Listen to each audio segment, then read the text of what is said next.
Faites l'appel, s'il vous plaît, Monsieur le greffier.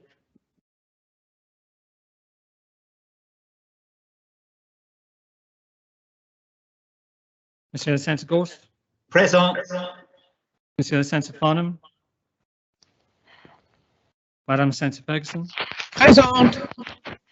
Monsieur le Sénateur Lefondre, Présent. Madame la Sénateur Valois, Present. Madame la Sénateur Moore, Present. Monsieur le Sénateur Pallet, Présent. Monsieur le Sénateur Mezek, Présent. Monsieur le Connétable de Saint-Hélier, Présent. Madame le Connétable de Saint-Laurent, Madame le Connétable de Saint-Sever, Présente. Monsieur le Connétable de Saint-Brelade, Présent. Monsieur le Connétable de Gruville, Présent. Monsieur le Connétable de la Trinité, Présent. Monsieur le Connétable de Saint-Pierre, Présent. Monsieur le Connétable de Sainte-Marie, Présent. Monsieur le Connétable de Saint-Ouen, Présent. Madame le Connétable de Saint-Martin, Présente. Monsieur le Connétable de Saint-Jean, Présent. Madame le Deputy Martin, Présente. Monsieur le Deputy Southern, Présent. Madame le Deputy de Gruville, Présente. Monsieur le Deputy Lewis, Présent. Monsieur le Deputy Tadier, Présent. Monsieur le Deputy Higgins, Présent. Monsieur le Deputy Masson, Madame le Deputy Pinel, Présente. Monsieur le Deputy de Saint-Martin, Présent. Monsieur le Deputy de Saint-Ouen, Présent.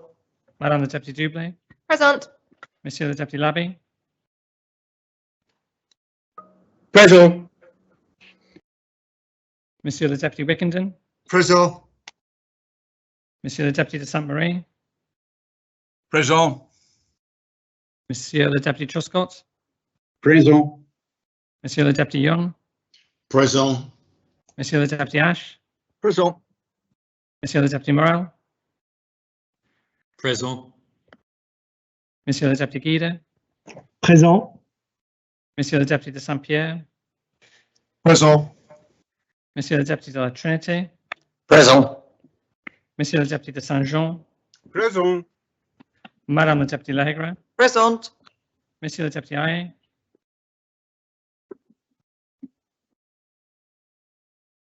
Madame le Deputy Pershard, Monsieur le Deputy Ward, Présent. Madame le Deputy Alves, Présente. Monsieur le Deputy Pamplin, Présent. Madame le Deputy Gardner. Present. Monsieur le doyen. Notre aide soit au nom de Dieu qui a fait les cieux et la terre. Amen. Seigneur Dieu, Père éternel et tout-puissant, qui a établi le gouvernement et les puissances de la terre, pour le règlement et pour la conduite du peuple, et qui nous a commandé d'avoir toujours pour but le gloire de ton saint nom. Nous te prions qu'il te plaise de donner à cette assemblée le don de conseil et d'épurance, d'unir les cœurs et les affections de tous ceux qui la composent, et de les conduire tellement toi-même par ton Saint-Esprit, que toute l'heure de libération et ton accompagné et de la bénédiction. Réussissons bien et au soulagement du peuple, qu'il de plus te commettra à leur soin. Car nous t'en prions au nom et par les mérites de ton Fils bien-aimé Jésus-Christ, notre Seigneur, qui nous a enseigné de t'invoquer en disant: Notre Père, qui est aux cieux, ton nom soit sanctifié, ton règne vienne, ta volonté soit faite dans la terre comme au ciel. Donne-nous aujourd'hui notre pain quotidien, et nous pardonne nos offenses, comme nous pardonnons à ceux qui nous ont offensés. Et ne nous envoie point en tentation, mais délivre-nous du mal. Car à toi la reine, la puissance et la gloire, au siècle des siècles. Amen.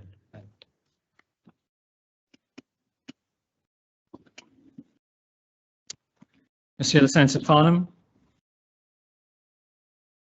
Excusez. Madame le Connétable de Saint-Laurent, Excusez. Monsieur le Deputy Masson, Excusez. Monsieur le Deputy Aye, Present. Madame la Deputy Pasha, Excusez. les États sont en ordre, Monsieur le Président. Les États sont constitués. On behalf of members, I would like to welcome His Excellency the Lieutenant Governor of the Chamber this morning. There are a number of communications from the Chair. Firstly, I am pleased to announce that Her Royal Highness the Princess Royal will be visiting the island on Thursday, the 24th of June. During her visit, Her Royal Highness will carry out a number of engagements across the island.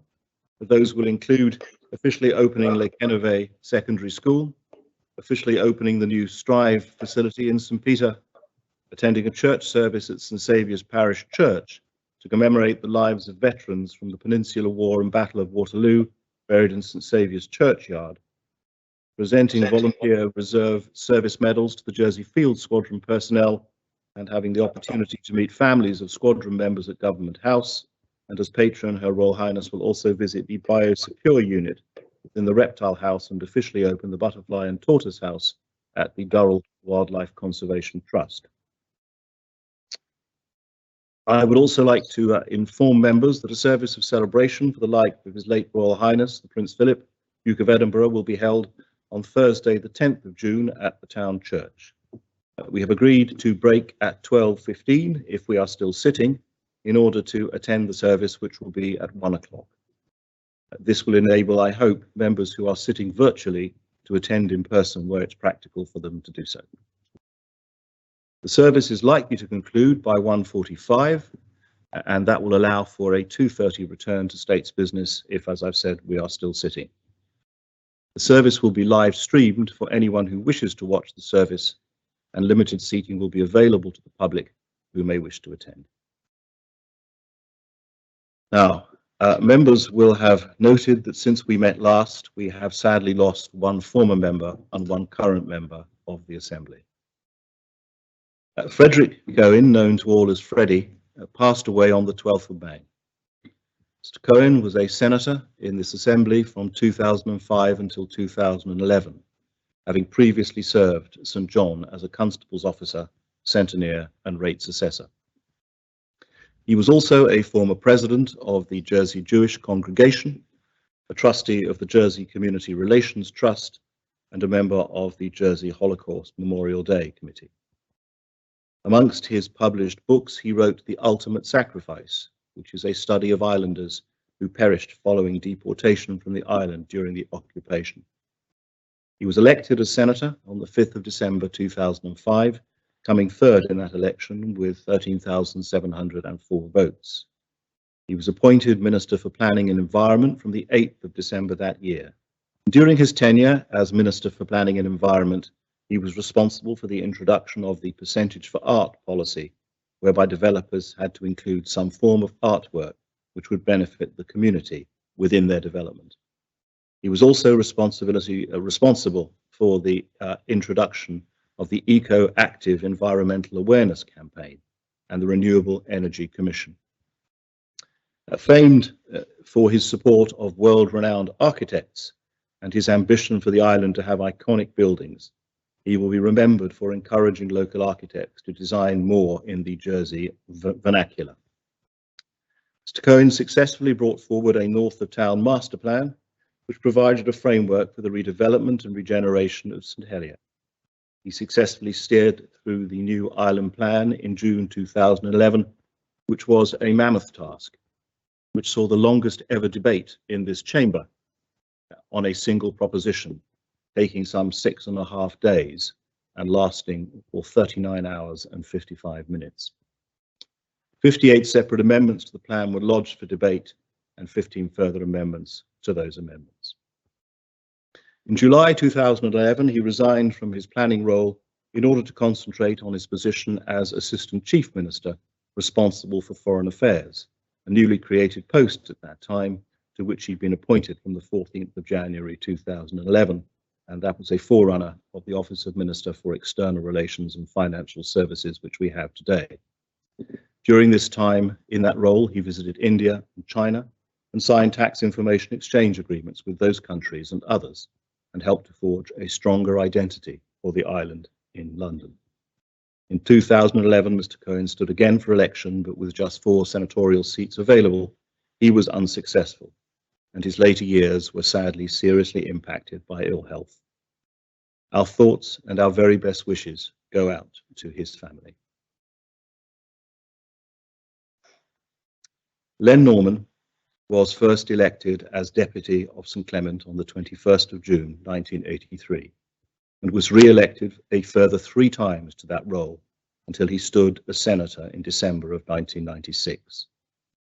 He was re-elected for a further 6-year term in 2002, and in 2008 he took up his seat as Connétable of St Clement, a post he held unopposed until his untimely death last week at the age of 73.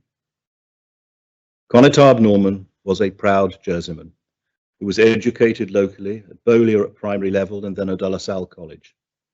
He then worked in a variety of jobs, including jobs in the United Kingdom and locally at the JEP, the Country Gentlemen's Association, and then running his own insurance company before joining the States in 1983. He served on a number of committees, most notably Harbours and Airport at various points from 1983, holding the position of committee president from 2002 until 2005, when the committee system ended. He also served as president of the Housing and Education Committees, overseeing the new builds of Holier and Le Roquier schools. After the move to ministerial government, he served on the Public Accounts Committee before being made Assistant Minister for Economic Development in 2008. He was chair of the Privileges and Procedures Committee from 2014 to 2018, and after the last elections was made Home Affairs Minister. In whatever position he held, Connétable Norman always forged strong working relationships with the officers involved in supporting him. He was popular because he was loyal, respectful, and placed the island's best interests at the forefront of all he did. During his time as a States member, Connétable Norman was a member, staunch supporter, and latterly chair of the Commonwealth Parliamentary Association, and was an enthusiastic ambassador for the island, attending a number of CPA conferences, including plenary events in Australia, Tanzania, and Kuala Lumpur, and was a genial host to delegates attending events in Jersey. As CPA chair, he presided over a number of youth assemblies, blending the necessary formalities of the event with his trademark wit to ensure the nerves of the young people participating were quickly dispelled, and often failing to conceal his obvious enjoyment in watching States member colleagues face extremely tricky questions. He also chaired the Commonwealth Youth Parliament, which Jersey hosted in 2018, and we have received a letter of condolence from the CPA's Secretary General. Connétable Norman was a charismatic speaker and had a calm manner which put others at ease. He had a renowned sense of humour, and his speeches in this assembly were often amusing, but also direct and effective. His contributions to the various GSD on food debates, affectionately referred to as the Rum Baba speeches, are remembered as a masterclass in delivery, and he used humour to great effect to emphasise anomalies in proposals. His dedication to his parish was unquestioned. He was honoured to be Connétable of God's own parish, as he called it, and was heavily involved in all aspects of parish life and considered the parish staff to be members of his extended family. He served his island tirelessly for almost 38 years and was one of the few members to have occupied each of the 3 States members' benches, although he was perhaps most proud of being Connétable, as his father had been Constable of St Saviour before him. He has been described by a number of those expressing tributes as a true statesman. Often such terms can be misapplied, but in this instance members may agree that the description is apt. Our thoughts are accordingly with his family, his mother, brother and sister, his wife Rosemary, his son Philip, the daughter Anna, and their families. He will be missed by his family, friends, States member colleagues, his beloved parish, and the island as a whole. I ask members now to stand for a minute's silence for Senator Freddie Cohen and Connétable Len Norman.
May they rest in peace. That concludes the announcements from the chair, but I would just observe to members that we have a first in the Assembly today. Vanessa Ailey, who is in the Assembly, is the first ever full-time lady usher to usher the Assembly.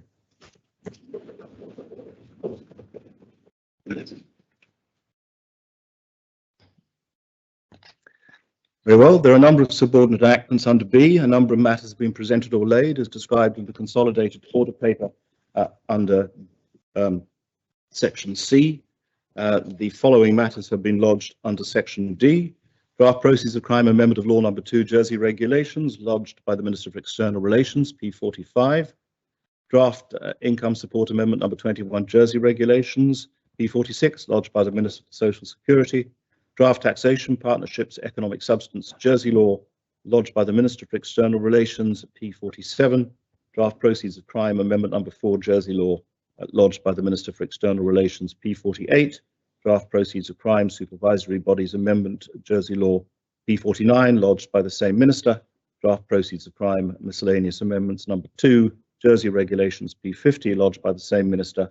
A Draft Taxation, Income Tax, Goods and Services Tax and Revenue Administration Amendment Jersey Law, P51, lodged by the Minister for Treasury and Resources. Draft Restriction on Smoking, Standardized Packaging and Labelling Jersey Regulations, P52, lodged by the Minister for Health and Social Services. Channel Island Lottery, Allocation of Proceeds from 2020, P53, lodged by the Minister for Economic Development, Tourism, Sport and Culture. Lekenove Park Flats Loan Scheme, P54, P19 Rescindment, P54, lodged by Deputy Tadier. Jersey Police Complaints Authority Appointment of Members, P55, lodged by the Minister for Home Affairs. There is nothing under E or F. And we come under G or H. There are a number of written questions, answers to which have been tabled under I, and we come now to oral questions. The first question is to be asked by Deputy Morell of the Minister for the Environment. Deputy. Thank you, sir. Will the Minister advise when he will initiate a public inquiry into the £1.65 million sale of field MY966, which he stated in January 2020 would follow any application to extend quarrying into that field, given that such an extension is now proposed in the Bridging Island Plan? And will he ensure that the inquiry examines whether and how information was exchanged between his department and the purchaser of field MY966? Minister. Thank you, sir. The Minister of the Environment does not have powers to initiate a public inquiry into a sale of land. However, the Minister does have powers to initiate inquiries into planning applications.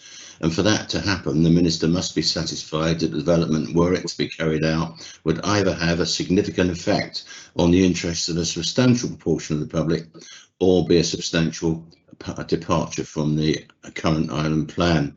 It is important to note that any planning inquiry would not review information exchanged between the department and the purchaser, but may consider information exchanged between the department and the applicant where it related to pre-application advice in respect of the use of the land. Supplemental, Deputy? Yes, thank you, sir. Whilst putting field MY966 into the island plan as part of the extension, the safeguard zone for the quarry extension, whilst that is not a planning application, does the Minister accept that by putting it into the island plan, it looks like an endorsement from the Minister of that field being in there? And as he had previously spoken about the inflated cost of that field, does he not feel now is the appropriate time for an inquiry into why that field has ended up in the island plan?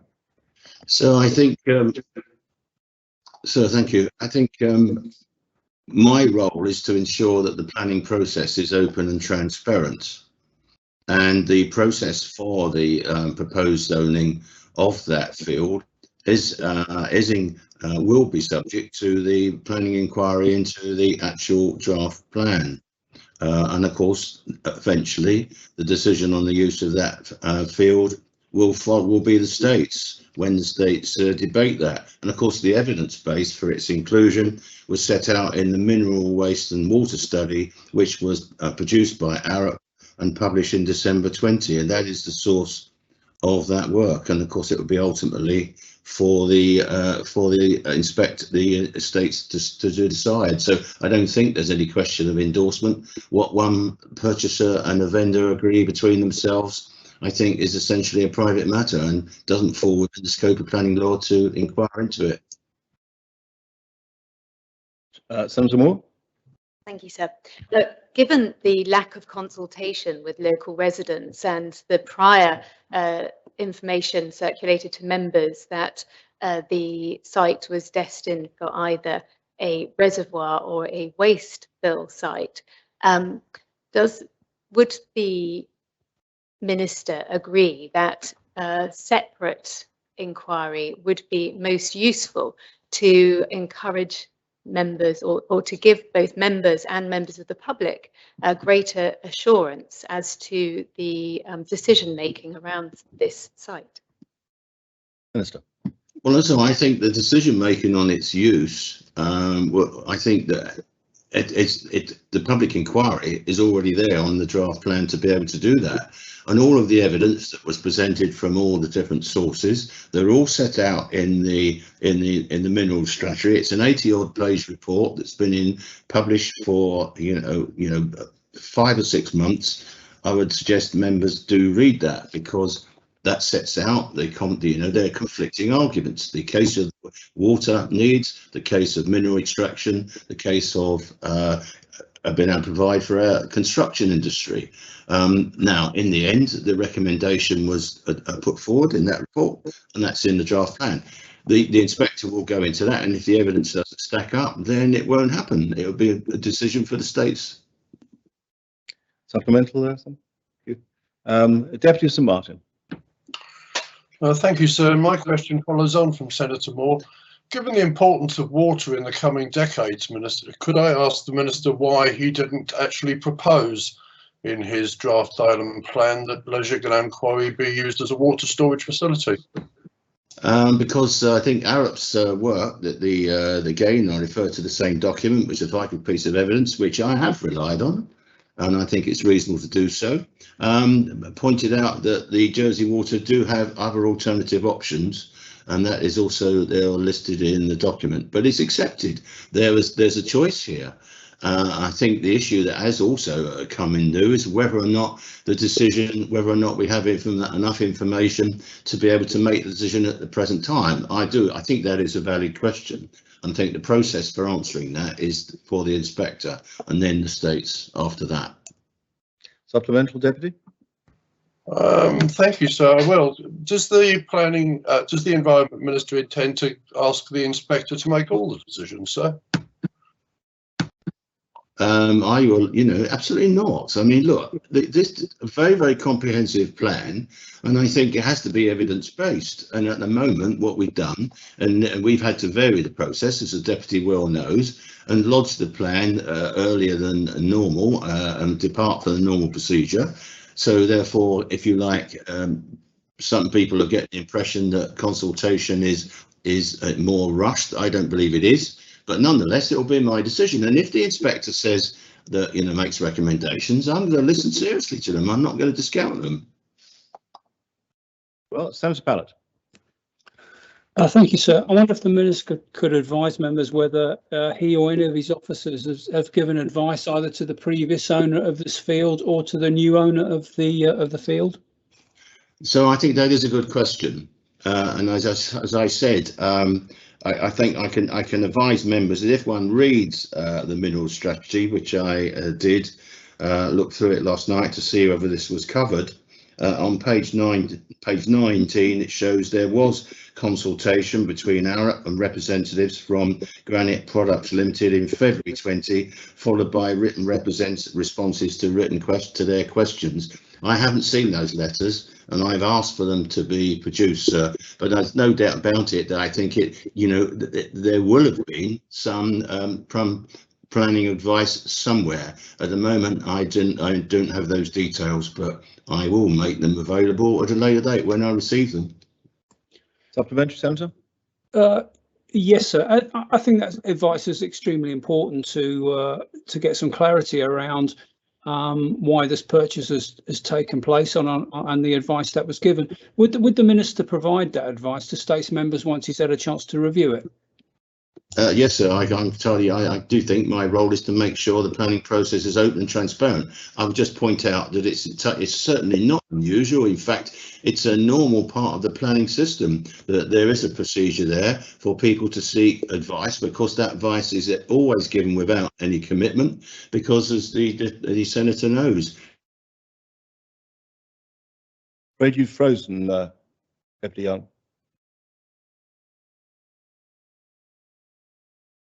This all happens or not. So I'm afraid you froze about Sorry, sir, 15 seconds ago. Not your fault, I'm sure, but you'd like to repeat the last few seconds of your answer if it's amenable to that. Yes, I was just saying to the Senator, yes, I would make that advice available to members. I do think that the Senator should bear in mind is that it's quite normal for any landowners or prospective purchasers to seek inquiries about the use of land from the planning department as a preliminary inquiry, but that advice is always given without any commitment, because in this particular case, it's very clear, the decisions will be made by the States Assembly. Well, a final supplementary, Deputy Morrell. Thank you, sir. Does the Minister believe that the planning department is in a position or does the Minister see this example as an excellent example of the planning department being in a position to massively affect the value of land in Jersey through its communications, through its decision making? And could he therefore explain why he has not taken appropriate measures to capture the increase in value of such land as part of this island plan, given the role the planning department plays in land prices in Jersey?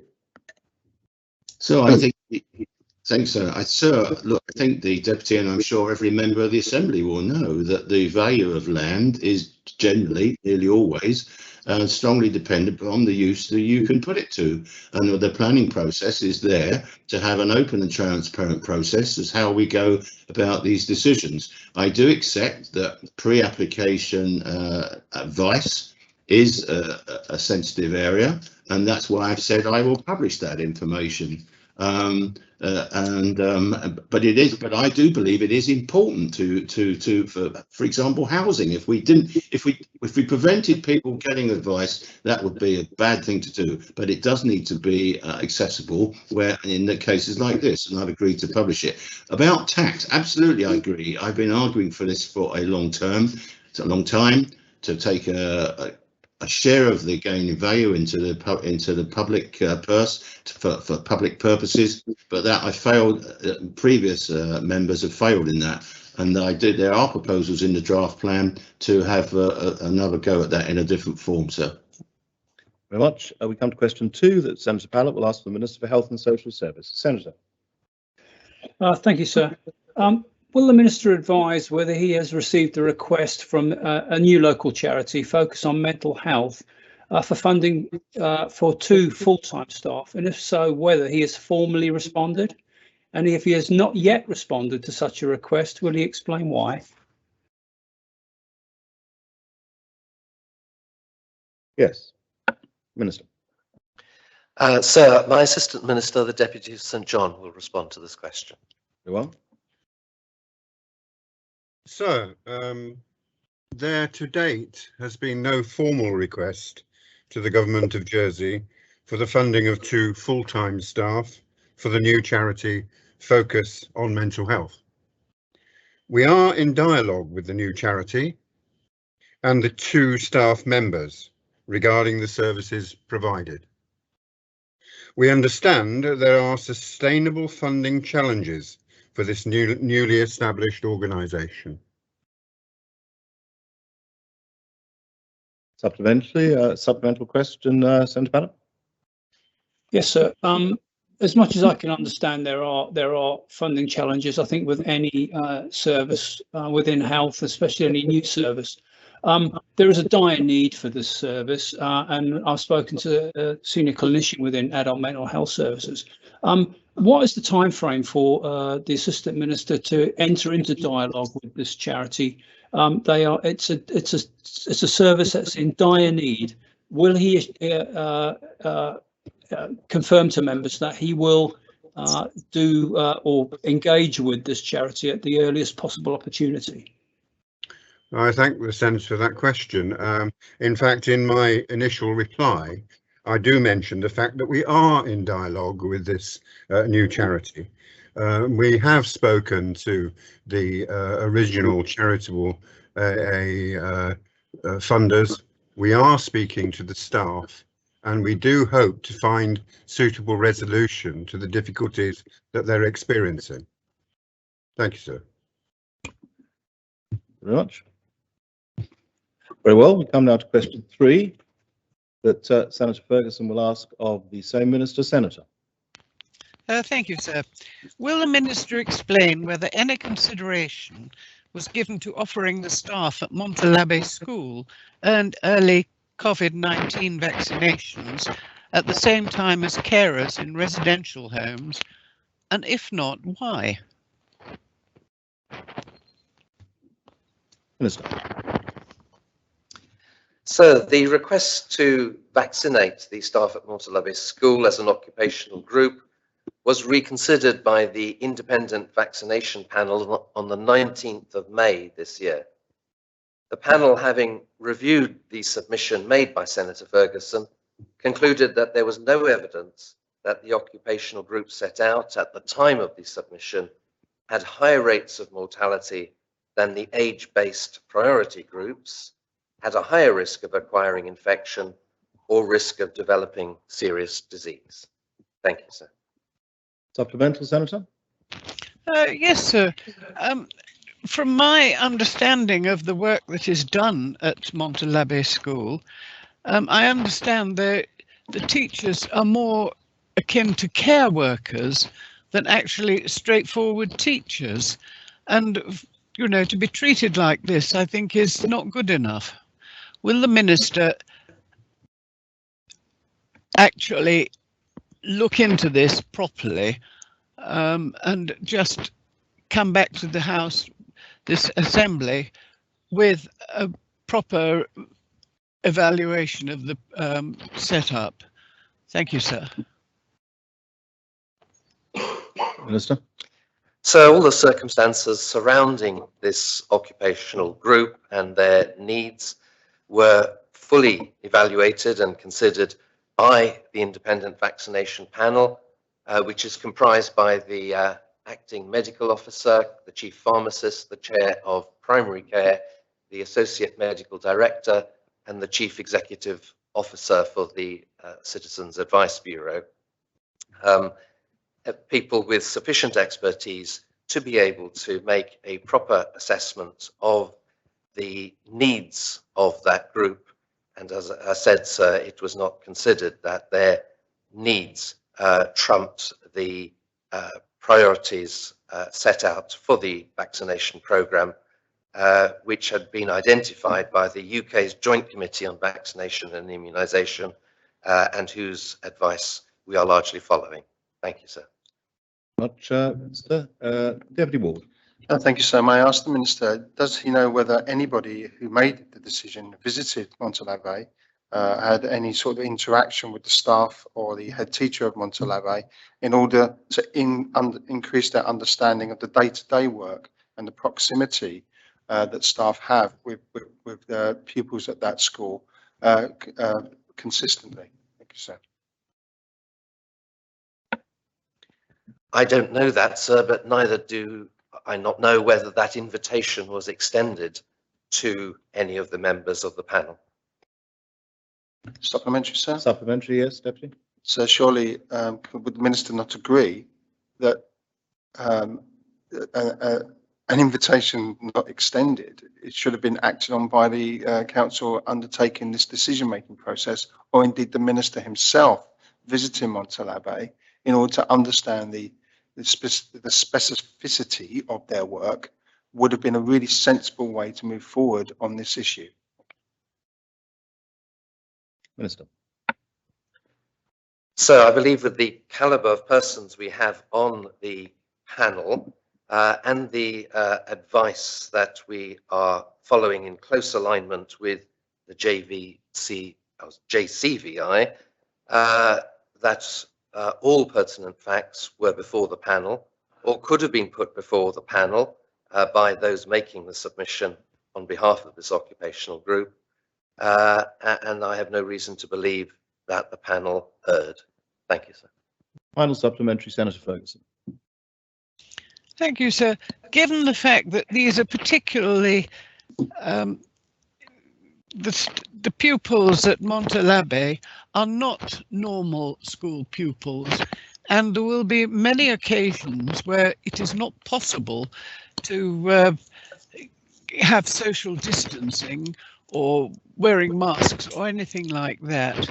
And surely to goodness, the minister is in charge. Surely he can, as Deputy Ward said, have actually got a proper first-hand Senator, comment on this. You must rather focus this than, into a question, I'm afraid. Yes, I'm coming to the question, sir. Well, it's sounding like a speech at the moment, Senator. So surely he could have actually. Oh, sorry, you cut me off in my full flow. So sorry. Surely he could actually have had a proper review of the situation with a visit from the panel rather than just a review from a distance and everything done, you know, as a sort of almost as a paper exercise. Minister. So I think we have to realise that vaccine supply was not immediate. It has been a rollout of a vaccine over a number of months, and therefore it has been necessary around the world, not just in Jersey, to prioritise who should receive vaccines first. And this is not the only group that requested that they be made a priority. There are other groups and persons who have requested that they be prioritised. And I believe that it takes necessary expertise to assess that priority, an expertise that I or perhaps other politicians would not hold, and therefore it is right that we entrust that decision to those who hold the required degree of knowledge and experience in assessing the impacts of COVID, whether that group is vulnerable to mortality or serious illness, and if they find not, then that group should quite properly be understood, but the decision made that they should not achieve a priority over others who are in greater need and greater risk of mortality or serious harm. That is their assessment, sir, and I believe they got it right. Thank you, sir. Much. We now come to question 4. With that, Deputy Higgins will ask the Minister for Treasury and Resources. Deputy Higgins. Thank you, sir.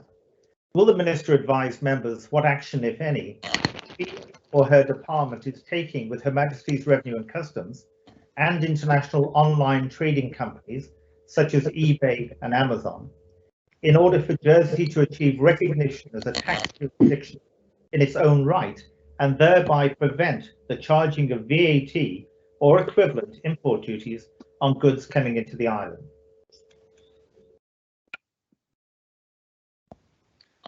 Yes, Minister.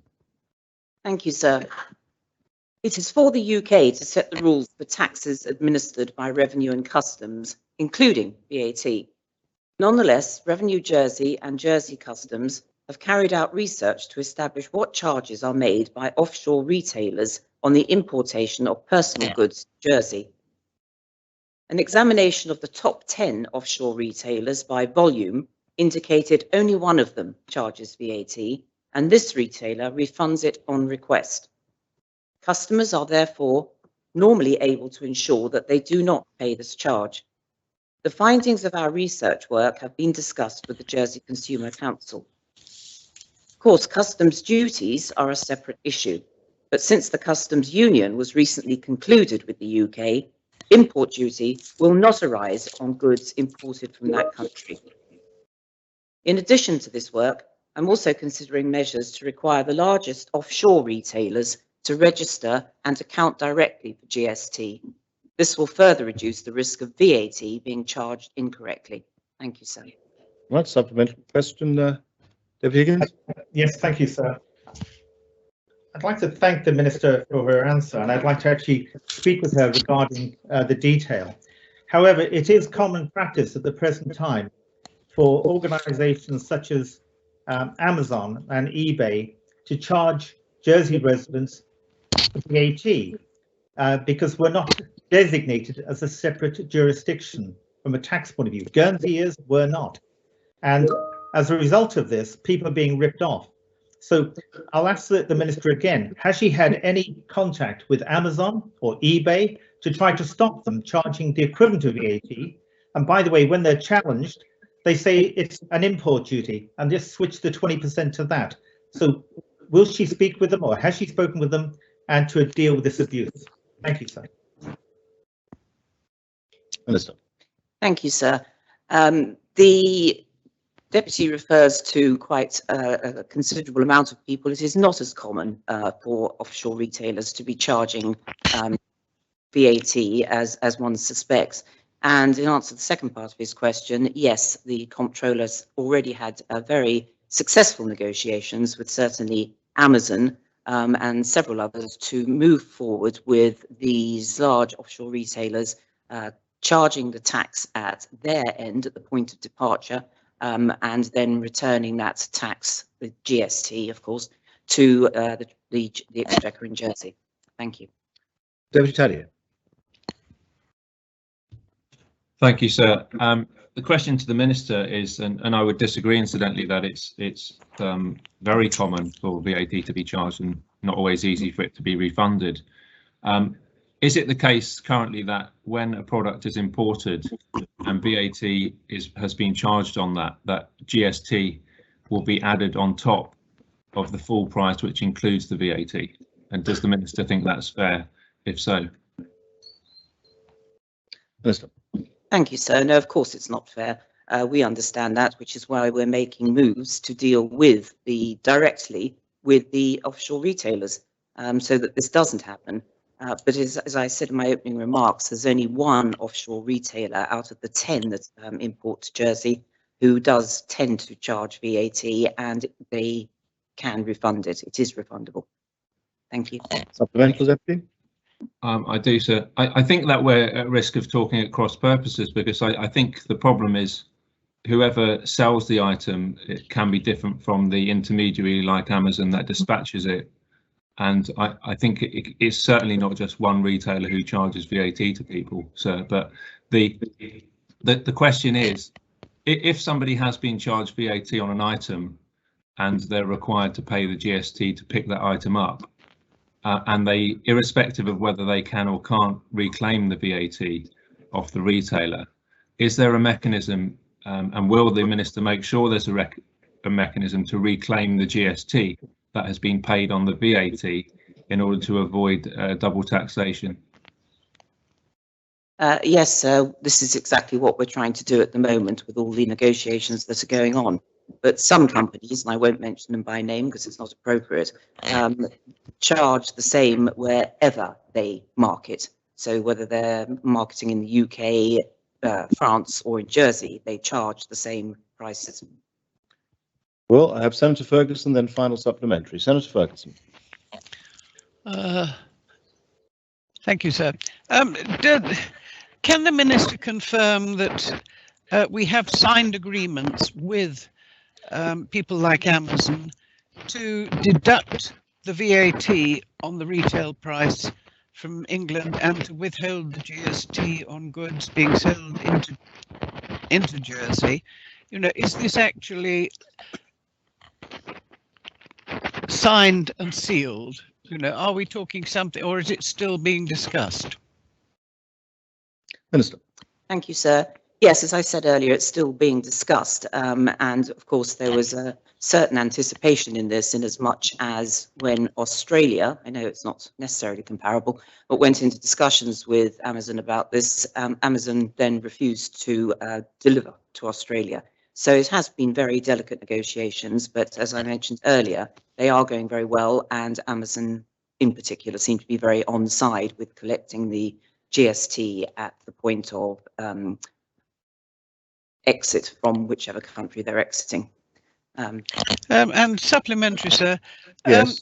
All this withholding tax and so on, so-called, or import duties, who actually gets the money?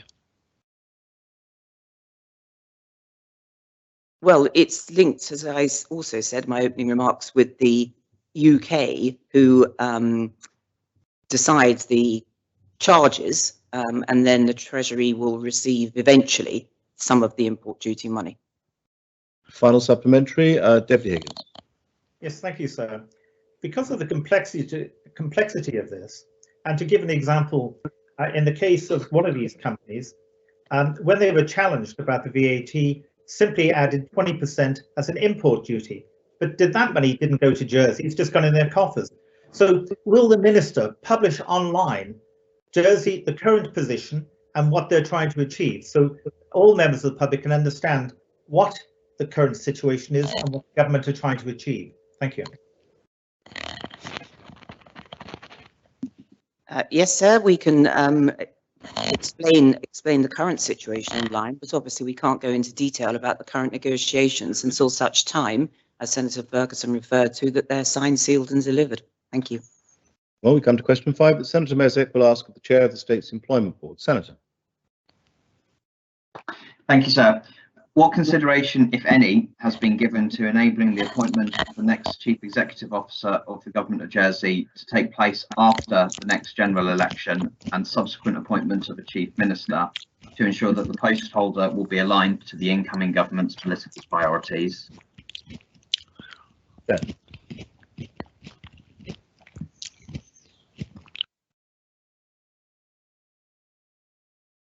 Yes, Chair.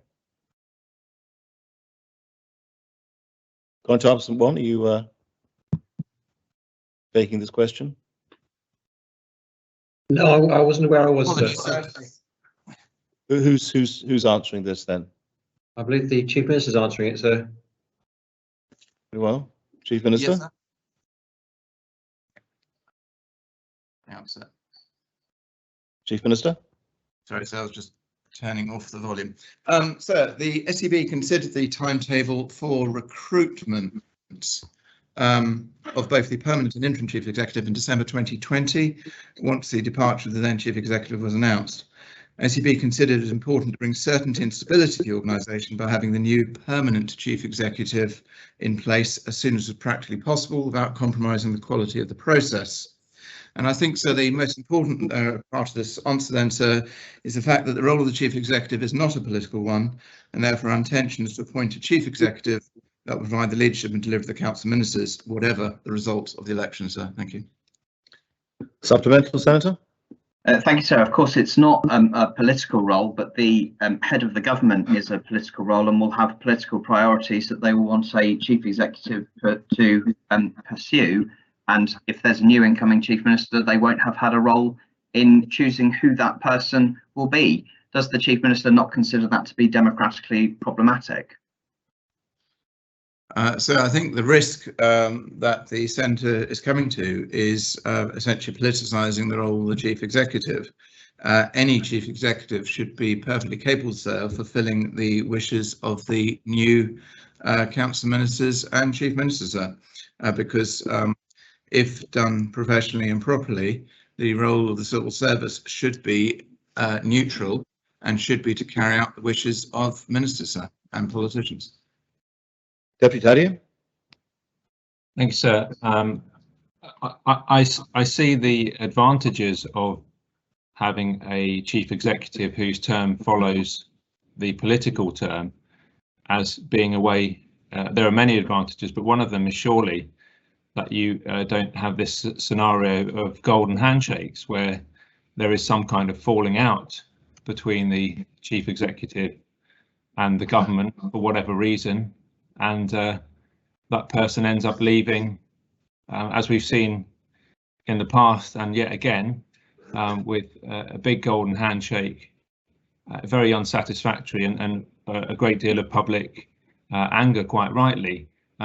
Does the minister have another solution to ending this tradition that he's been continuing of very expensive golden handshakes for departing chief executives, if not this?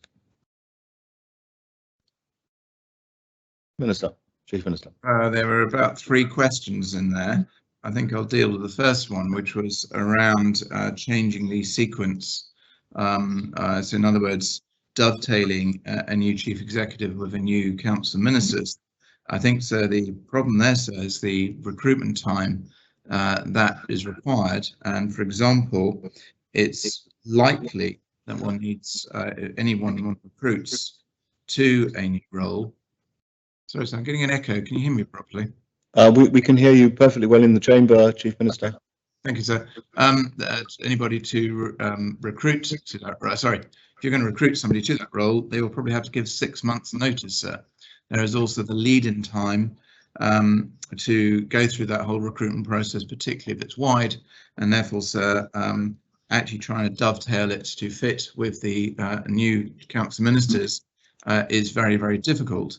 In the reality, sir, is that actually by doing the recruitment process now, sir, there won't be too much of an overlap, sir, and a new chief executive should be in place in time for the new council minister, sir. Supplementary question, Deputy Chair? Yeah, so the Chief Minister talked about the risk of politicising the executive, but do we not in fact have a politicised executive because we do not have politicised politicians? And in fact, they have to step into the breach often because there isn't a direct mandate from the people and the government that they get. Therefore, you have civil servants continuously setting policy direction and ministers following and scrambling around whenever there's a crisis to try and do what the chief executive or other policy officers say. Lovely soundbite, sir, but no, sir. And I have Deputy Ward, Deputy Morell, Deputy Gardner, then final supplementary. Deputy Ward.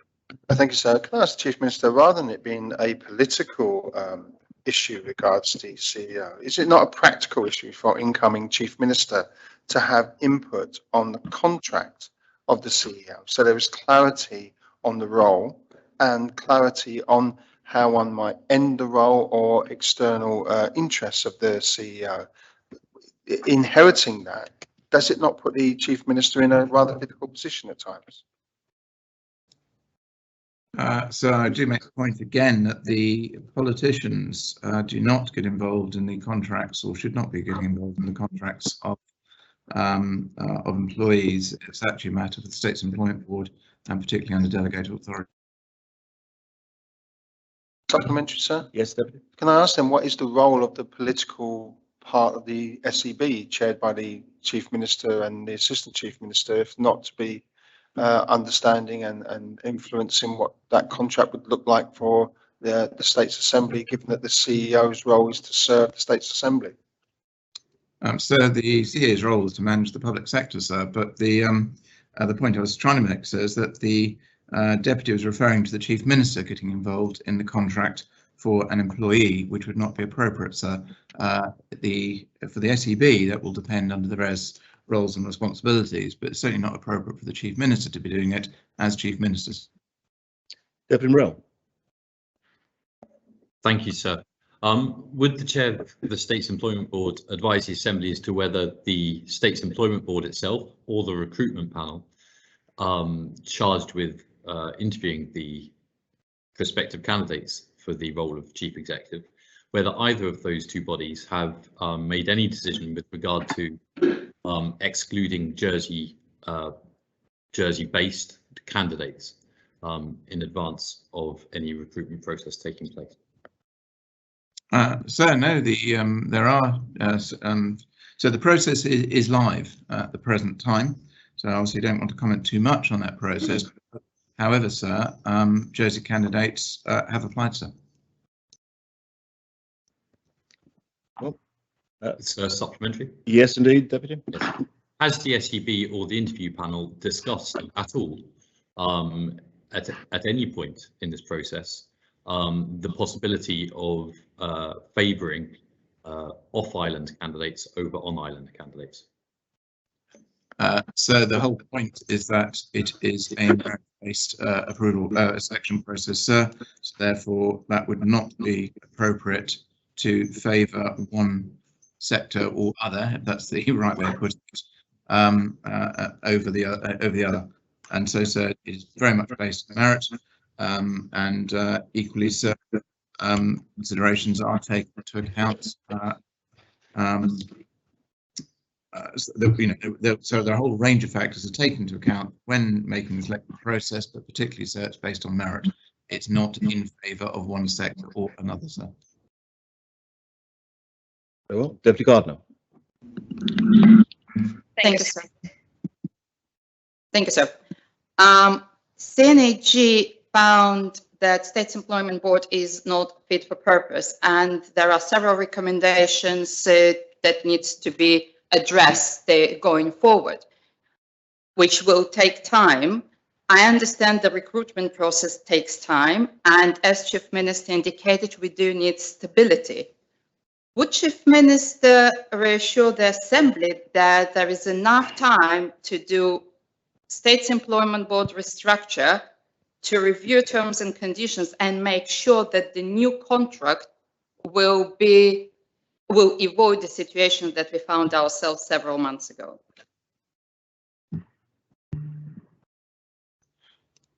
Sir, in terms of the overall time that we have, time is what it is.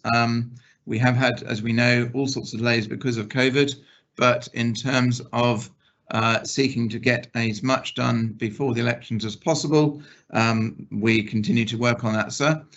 In terms of the contents of an individual contract, who is, bear in mind, when we're only part way through the process, sir, I'm also not going to make any comments on the contents of any contract at all, sir, particularly as that we've not even got to that stage, sir. Supplementary, sir? Yes, supplementary. Would you Minister agree that the preparation work can be done by this government, but if the final decision and the contract will be signed by new government, we can avoid the situation that the new government would say, oh, it's not us, the contract was signed by previous States Employment Board?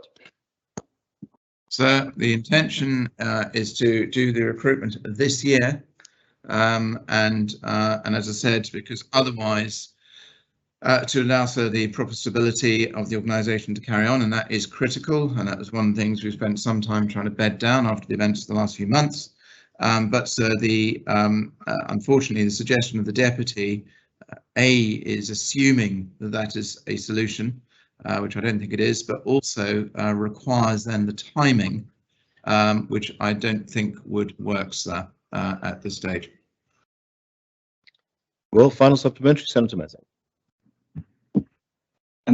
Thank you, sir. This Chief Minister obviously took office with a CEO in place that his predecessor had been involved in appointing, and presumably this Chief Minister had no say in the matter.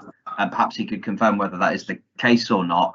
But more broadly, could the Chief Minister say whether any lessons have been learnt from that experience of taking office with a Chief Executive already in post who had an ambitious programme for public sector reform, which didn't appear to alter whatsoever with the new government coming into office? And did he receive any feedback from his ministers about that process, and whether they felt that the Chief Executive was aligned to their priorities?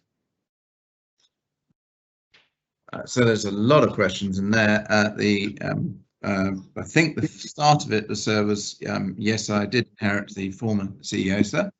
And I think the shorter answer, sir, trying to keep answers brief, was that ultimately the priorities of the Council of Ministers were put together both through the CSP and the government plan, sir. And that is what the Assembly to date has either unanimously or significantly endorsed. And so therefore, sir, I would suggest that the policies and procedures that have been put in place have come from ministers and have been approved by this Assembly, sir. Well, members will note that in the chat, Senator Gorst has asked to have his question taken next as he has to leave the Assembly on an urgent matter. It's not within my gift as the order paper is fixed. Does any member indicate that they wish to object to me taking that question very quickly now? Very well, I will take that question. Then we come to question 10. The Deputy Southern will ask of the Minister for External Relations and Financial Services. Deputy. And it needn't be a quick response. Sir, a full response would be better. What assessment, if any, has there been of the potential impact of the G7 or a wider distribution of members of the Organisation for Economic Cooperation and Development, OECD, agreeing a US proposed minimum effective tax rate, whether at 21% or 15% on Jersey's 0-10 corporate taxation regime? So can I start by thanking members indulgence? The current OECD. I'm afraid you're fading in. You're slightly fading out, Minister. Thank you, sir. I'll just move to Senator Farnham's computer, if I may. Yes.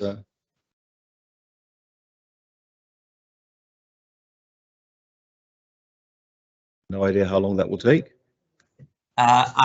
You should be able to hear me now, sir. We can indeed hear you. Yes, Senator. Thank you, sir.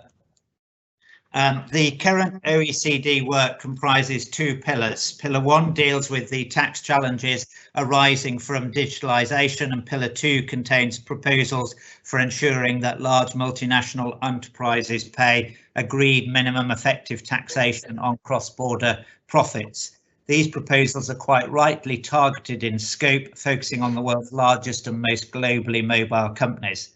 As a member of the Inclusive Framework on Base Erosion and Profit Shifting, Jersey continues to play a full and active role in the OECD discussions on the development of proposals for international tax reform. Jersey, like all jurisdictions, will need to wait for the outcome of discussions on the framework at international level before considering matters of possible domestic application and implementation in further detail. Yes, if I may, that barely touched the question, which was, what estimate does he have of the impact, the potential impact of moving to this minimum tax rate will have on the 0-10 policy that we currently have for our corporate taxation? So the reason I answered the question in the way that I did is because Deputy Southern knows as well as I that the detail of what the agreement reached by the G7, let's be clear, the agreement reached by the G7 was not a surprise, but there was very little detail about future application, and therefore I answered it in the terms that I did. Once we have that detail, then we will be able to do more detailed work and provide a fuller answer to the Deputy, sir. Very well, Senator Ferguson. Thank you, sir. Will we now start getting proper double taxation agreements rather than slightly less satisfactory exchange of information agreements? So the Senator raises a good point. Of course, the tax information exchange agreements that we have been negotiating, some of them have had very thin DTA provisions attached to them, and then we've got, I think, just around 9 full DTA agreements. Of course, what the G7 agreement means is that because we don't have those DTA agreements, it's more difficult for those countries perhaps who do have them. But if there is to be a change, it's a very big if at this point, then the senator is right that if we were required or decided in light of global agreement that there needed to be a change to our provisions, and that's not clear at this point, then we would seek a broader range of DTA agreements. Supplemental, Senator? Yes, please, sir. There was a warning note struck by a former head of Jersey Finance regarding the possibility of increases in taxes. You know, finance is not a magic money tree. Can we have assurances that you're working on Plan B and that you will come back to the States with an outline plan before the summer recess? Oh, so I won't be bringing any plan to the States before the summer recess. The timetable for further international agreement is that the OECD inclusive framework will meet at the beginning of July. The G20 will meet again later in July, and then they will meet again later in the year. But of course, it's not unusual for officials in my department, together with officials in the international tax area of the controller of taxes, to be considering changes and international tax developments very frequently. So we are considering all of these international tax developments as the Senator would expect. But agreement has not yet been reached at the OECD level or the G20 level, and it's important that any agreement that is ultimately reached isn't just for the benefit of the G7 countries, but also is for the benefit of developing countries, not just for large countries, but also for small countries. Those arguments are still to be had. Well, I have Deputy Ward, Senator Mezek, and then a final supplementary. Deputy Ward. Thank you, sir. May I ask the Minister, can I ask whether scenarios are being worked out within his department so that we are prepared for the different possible outcomes of this decision? And if not, when will that start to happen so that we can be ready for possible change as opposed to being reactive, being proactive? Thank you, sir. So let's be clear, the tax that we have in Jersey is rightly a sovereign decision for the States Assembly, and we believe very strongly that the regime we've got in place, I know it's not universally accepted in the Assembly, but broadly we believe that the regime that we've got in place serves to serve and suits islanders and suits our economy, and that's how it should be, and we shouldn't apologise for the tax regime that we've got in place. It is clear and it is transparent and it serves islanders well. Any change would have to go through the appropriate consultation process, consideration process by government, by the Assembly, by the scrutiny panel. So if there is in future to be a change, it should follow that appropriate process. But we wouldn't do a knee-jerk change. Stability is extremely important. Tax neutrality is important for us, coupled with the strong substance legislation that we've got in place. And of course, the issues of substance and exchange of information is also played a strong part in what the G7 agreed last weekend. Supplementary, sir? Yes, Deputy. Therefore, can I ask the Minister, can he reassure the States Assembly that we won't be in a position, one might call it the fishing position, where we things arise and create real issues for the island at the last minute?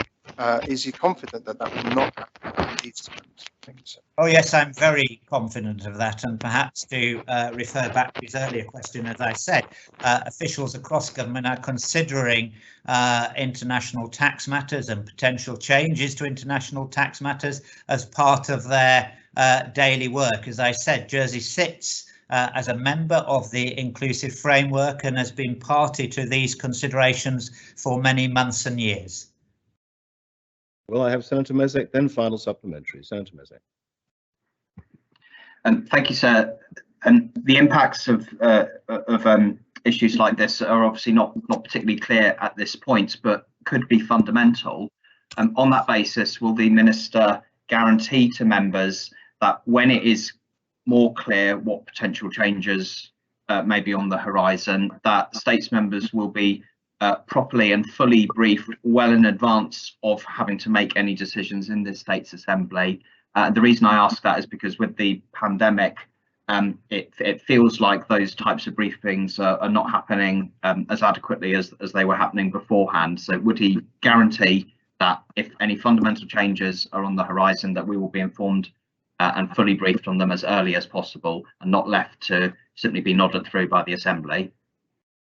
So my officials and myself have been endeavouring to keep the scrutiny panel updated as we've been in these meetings of the inclusive framework and considering potential implications.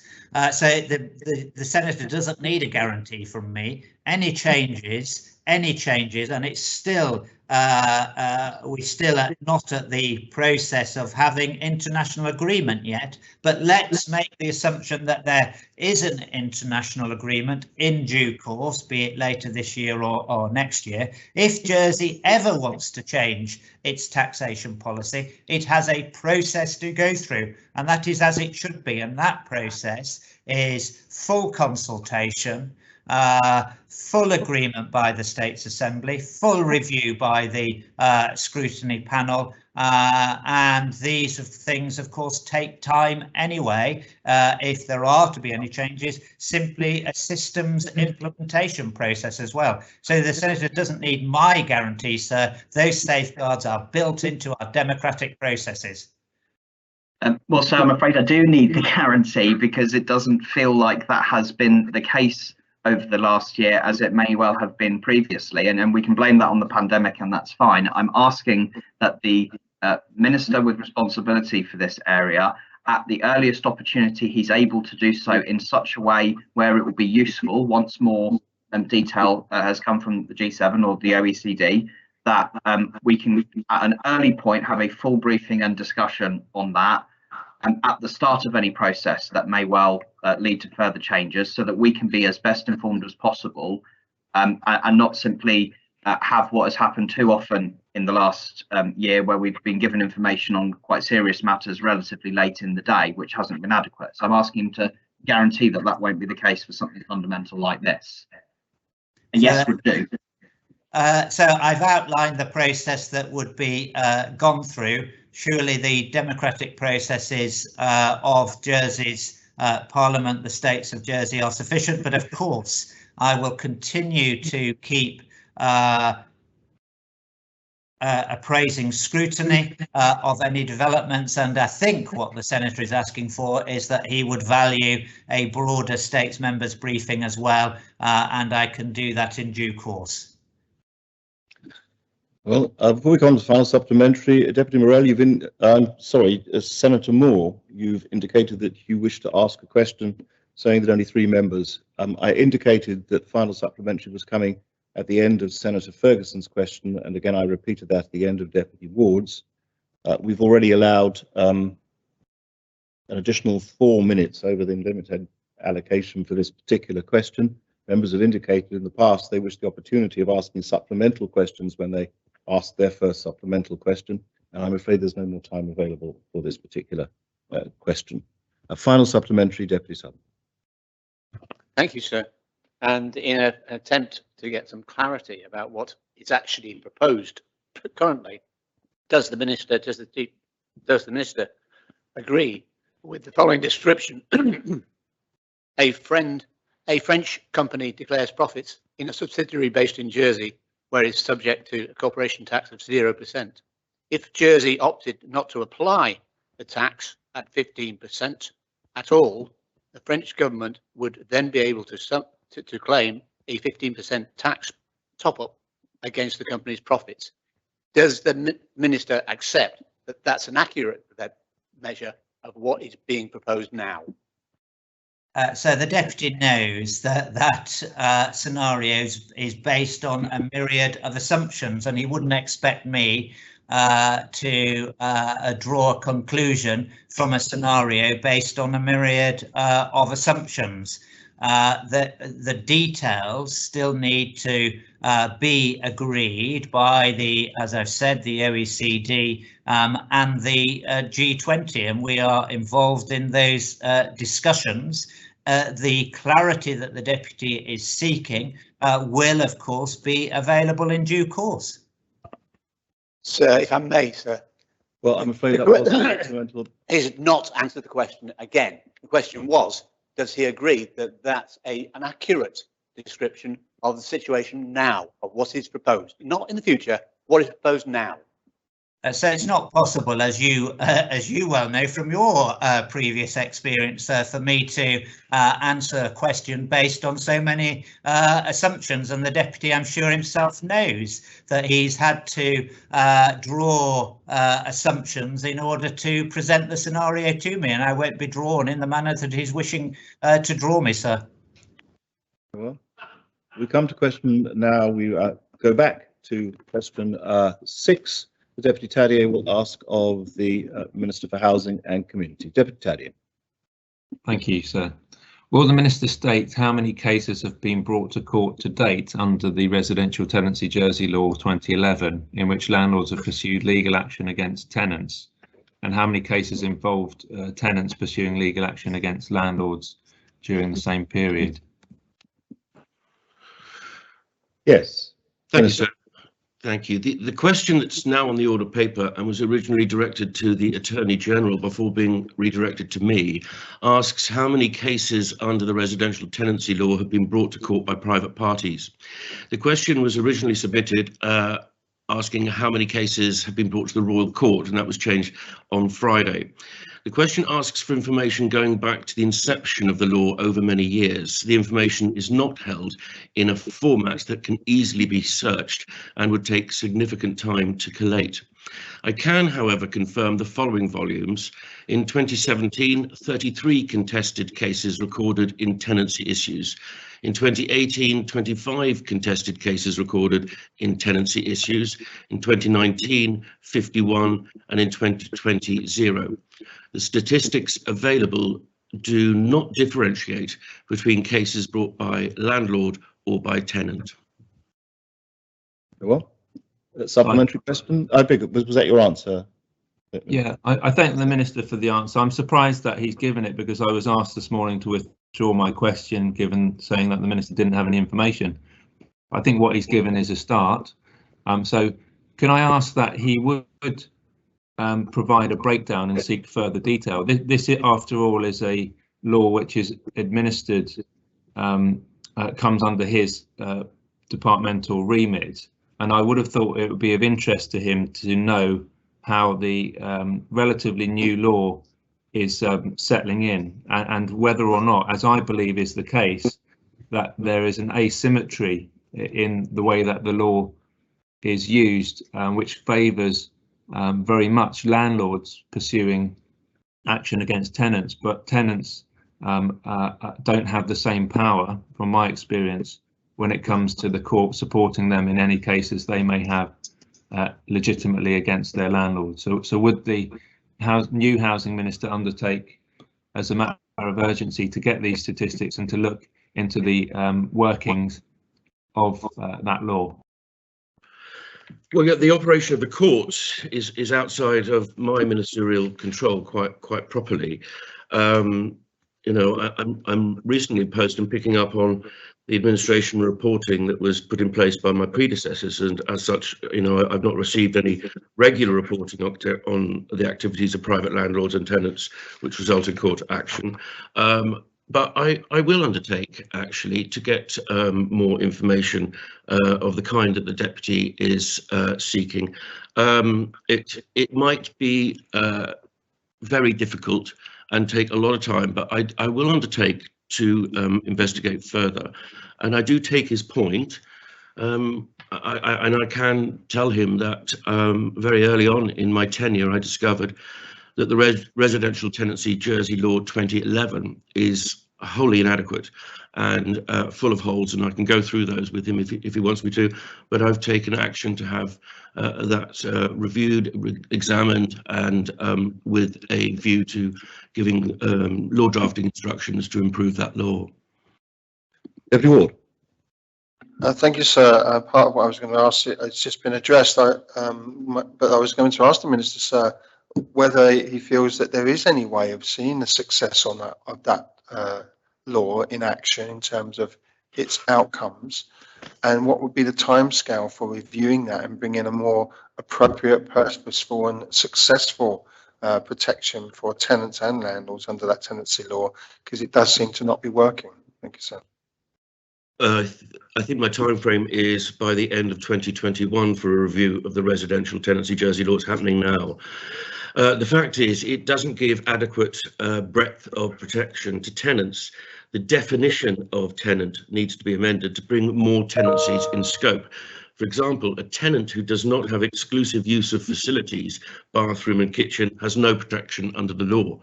A tenant who has a fixed term tenancy agreement, fixed start and end date, has no protection, and therefore subject to the full terms of any lease, whether reasonable or not. There's a longer list, which I can expand on if prompted. Supplementary, yes, Deputy. Following another review, what timescale for an action to actually change the law and protect people and subsequently change lives? Well, I am taking action by having all the holes in the current residential tenancy law brought to the fore and redrafted, and I will hope to come back before the end of 2021 with the new law. Senator Bezic. Thank you, sir. The question refers to cases being brought to the Royal Court.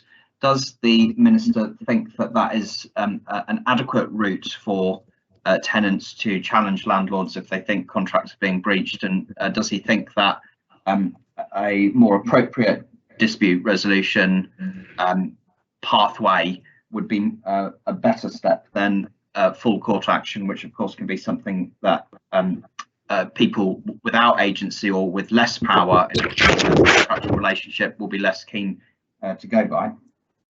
Yeah, actually, the question is not about the Royal Court. Most of these, it was changed to just the courts, because most of these actions are taken in the Magistrates' Court or the Petty Debts Court.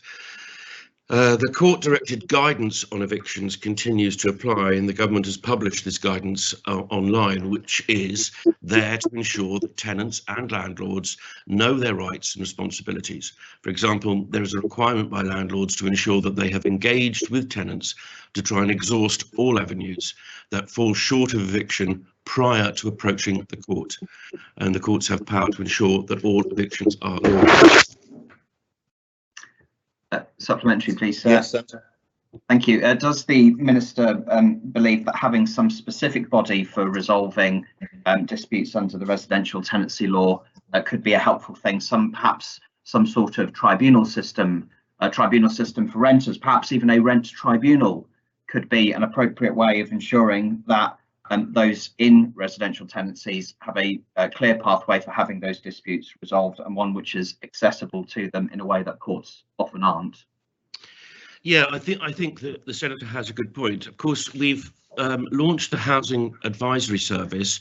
When I say launched, soft launched, and it is operational at the moment, and we will be launching it properly very, very soon. And that advice service is there to help people in as early situation as possible before things get desperate, to help them with advice and get their complaint or their difficulty directed to the right place. And of course, coming on from that, we've got the homelessness plan and a desire to set up a complex needs team as part of that, which will also help. Have the Deputy Southern, then final supplementary, Deputy Taddy. Yes, sir. I believe I heard the Minister say that he was going to review the tenancy laws, but then he appeared to have the same date for actual bringing action to the states. Could he clarify, please? Okay, here's where we are to the Deputy Southern. So it was about 14 days into my tenure that I started to look at the residential tenancy law and was made aware of where it is failing. And as I say, there is a long list here, which I won't have the time to read, but it is not offering the protections that it should, and some people don't fall under the protection at all. So that is being worked on as we speak. And I will update the Assembly as and when I can on a timescale. But as I say, I do want to do it. It's a matter of urgency. It's one of the first actions that I did action, and I'm determined to see it through in as speedily way as possible. Sir, if I may. Yes. Being worked on is a very vague phrase. When will he return to this Assembly with some concrete proposals on ameliorating our tenancy laws? Before the end of this year. Well, final supplementary, Deputy Taddy. Thank you, sir. So I would ask the Minister, before he throws the baby out with the bathwater, so to speak, that we do have a law which has many good points in it. And I would point him to Article 16 of the law, which in fact gives the court, and it wasn't me incidentally who wrote Royal Court, I think that was an administrative error. It's the branch of the Petty Debts Court which deals with these issues. It gives the court a wide jurisdiction, including that the court may, it says, rule and award or order damages where there's been a breach of the residential tenancy law. But the problem here is that although they will routinely award damages where there's been a breach by the tenant to the landlord, they don't seem to be willing, in my experience, to actually award damages to the tenant where there has been that breach of the landlord. And I've heard it myself as a Mackenzie friend accompanying a constituent, where they say, oh, we don't think we have the jurisdiction to do that, where clearly the court does have the jurisdiction to do that. So, so the question is, I'm sorry, sir, it took a bit long. Would the Minister sit down, as he has been requested by myself and my constituent, to hear from somebody who's been on the sharp end of being made homeless through no fault of her own, to see what the problems are and how the residential tenancy law could and should be used? Yes, and I'm very happy to consult with the Deputy going forward on this. Well, we come to question 7 that Deputy Ward will ask the Minister for Infrastructure. Deputy. Thank you, sir. Will the Minister state what proportion of the annual income generated by Liberty Bus operations were retained by a HCT group for years 2017, 18, 19 and 2020? And will he also state what proportion of the income generated for each of these years derives from the direct charge to children for school bus transport? Thank you, sir. Minister. Thank you, sir. Because the bus operating contract places the revenue risks on the contractor, 100% of the income received by Liberty Bus is retained by them, with the use of any surplus after all operational costs have been covered, provided for as per the relevant clauses within the contract.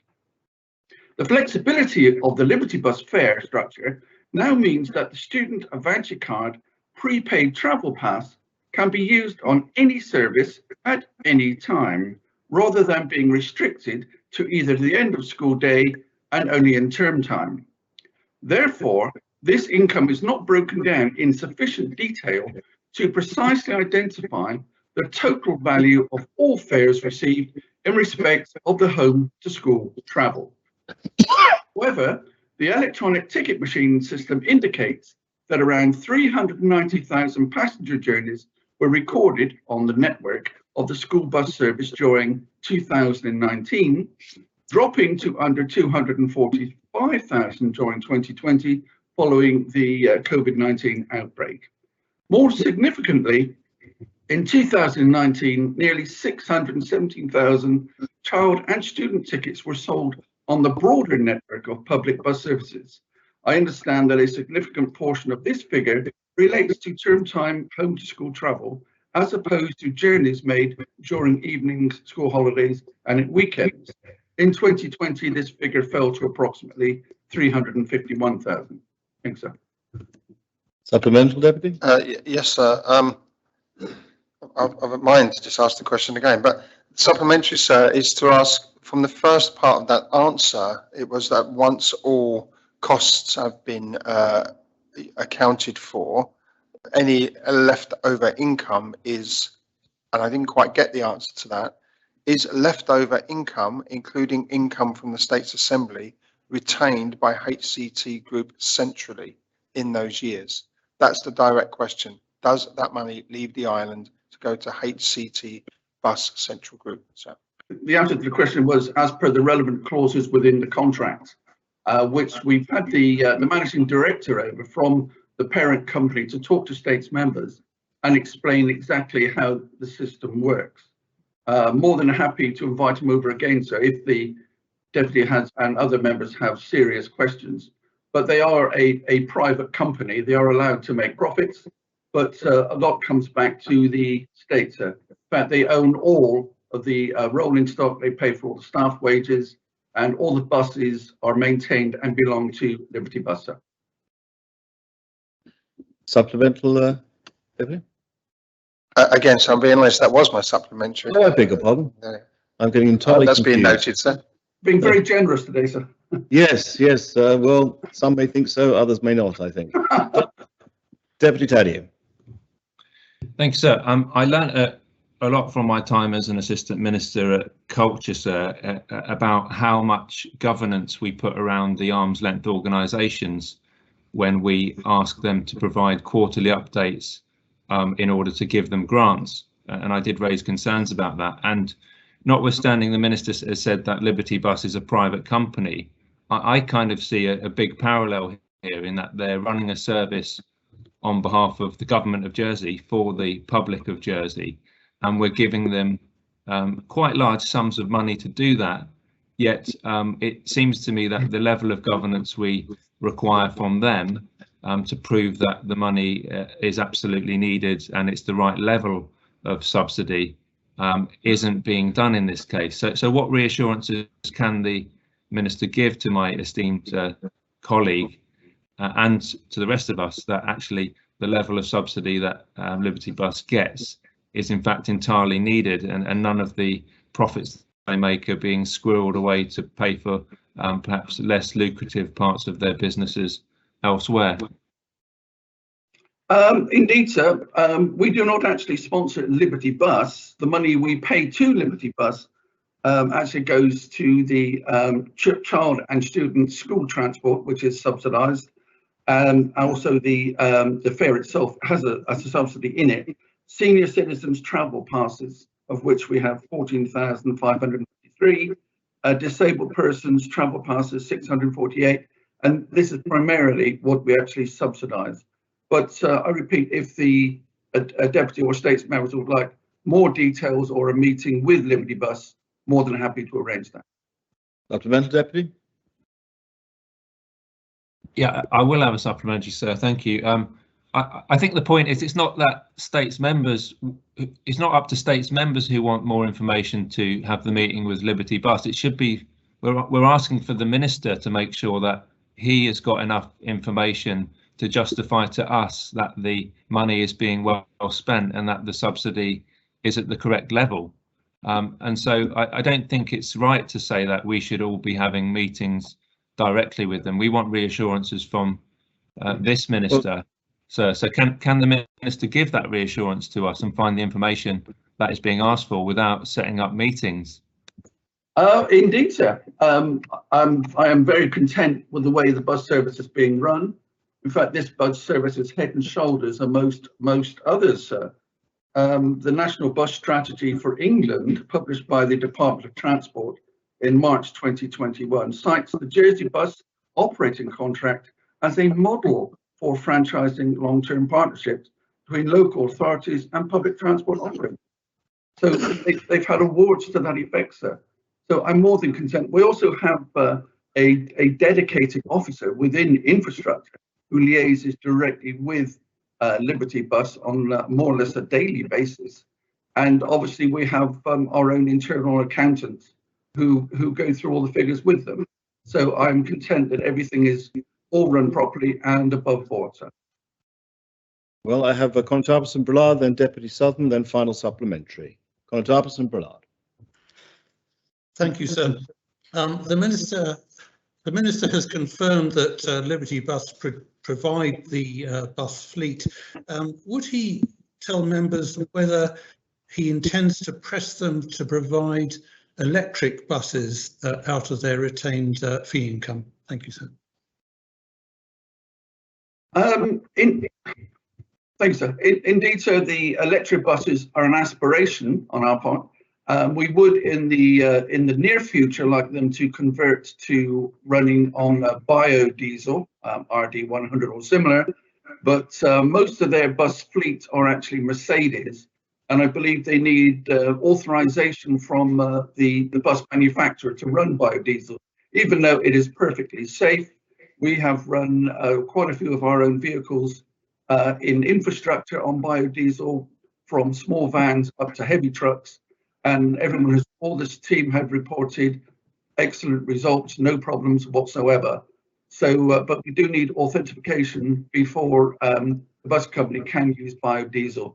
There is also the matter of the variance in price between regular diesel and biodiesel, and that's something I've taken up with our colleagues in environment and other colleagues. Maybe it would involve Treasury. Well, supplementary, Constable. Sorry, Yes, sir, if I may, sorry, finish. We have had one electric vehicle over on test for a while, but it's more the cost and the infrastructure involved for charging that is the drawback. But obviously, being 9x5, Jersey is perfect for electrification. Thank you, sir. My supplementary is towards the latter part of the Minister's response, and I would like him to press HCT buses into providing electric vehicles for the future. The climate emergency is dictating this, and we don't seem to be doing anything about it. So I would urge the Minister to continue in that vein. Thank you, sir. Minister? Absolutely, sir. I'm all for electrification wherever possible, sir. But I say the charging infrastructure would be quite extensive to recharge that amount of buses. So that is a discussion that is ongoing with Liberty Bus. Also, the cost of the buses, as I mentioned in a previous answer, sir. Liberty Bus owns and operate their own buses, so there would be some considerable cost in going electric. But that is a conversation that we are having. Well, I have Deputy Southern, Senator Mezek, then final supplementary. Deputy Southern. Thank you, sir. The Minister has just said that Liberty Bus is a private company and can do what it wants with its profits. Surely that's not correct. It's a social enterprise company, and it's supposed to direct any excess profits to improve social need, meet social need somewhere on the island. Is that not the case? Absolutely, sir, and that is exactly what they do, sir. They're putting buses on where they know they're actually losing money. It's run as a service. Plus, they put on quite a few buses for any major events. If there's a big rugby match on, they put on extra buses, or big charity events, or whatever. They'll put on a service to accommodate it.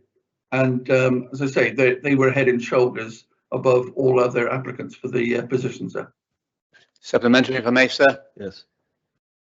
Has the Minister had or initiated any discussions between Liberty Bus and JEC? Because JEC have said laying on a few points for charging is a matter of peanuts for us. We can do it easily and we can do it quickly if we want. So what conversations have taken place between JEC and Liberty Bus, please? I'm not sure what conversation's been had, sir, but there's charging and there's fast charging.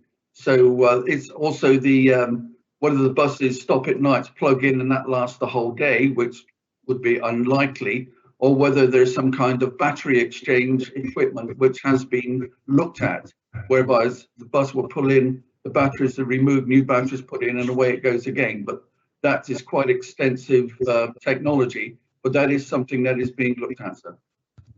Senator Mezek.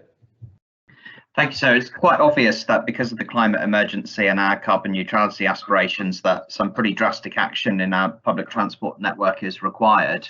Does the Minister really think that the relationship between the government and this bus provider is adequate for meeting those aspirations, given that his previous answers seem to indicate that he doesn't really have a lot of say in what they do or don't do? Minister.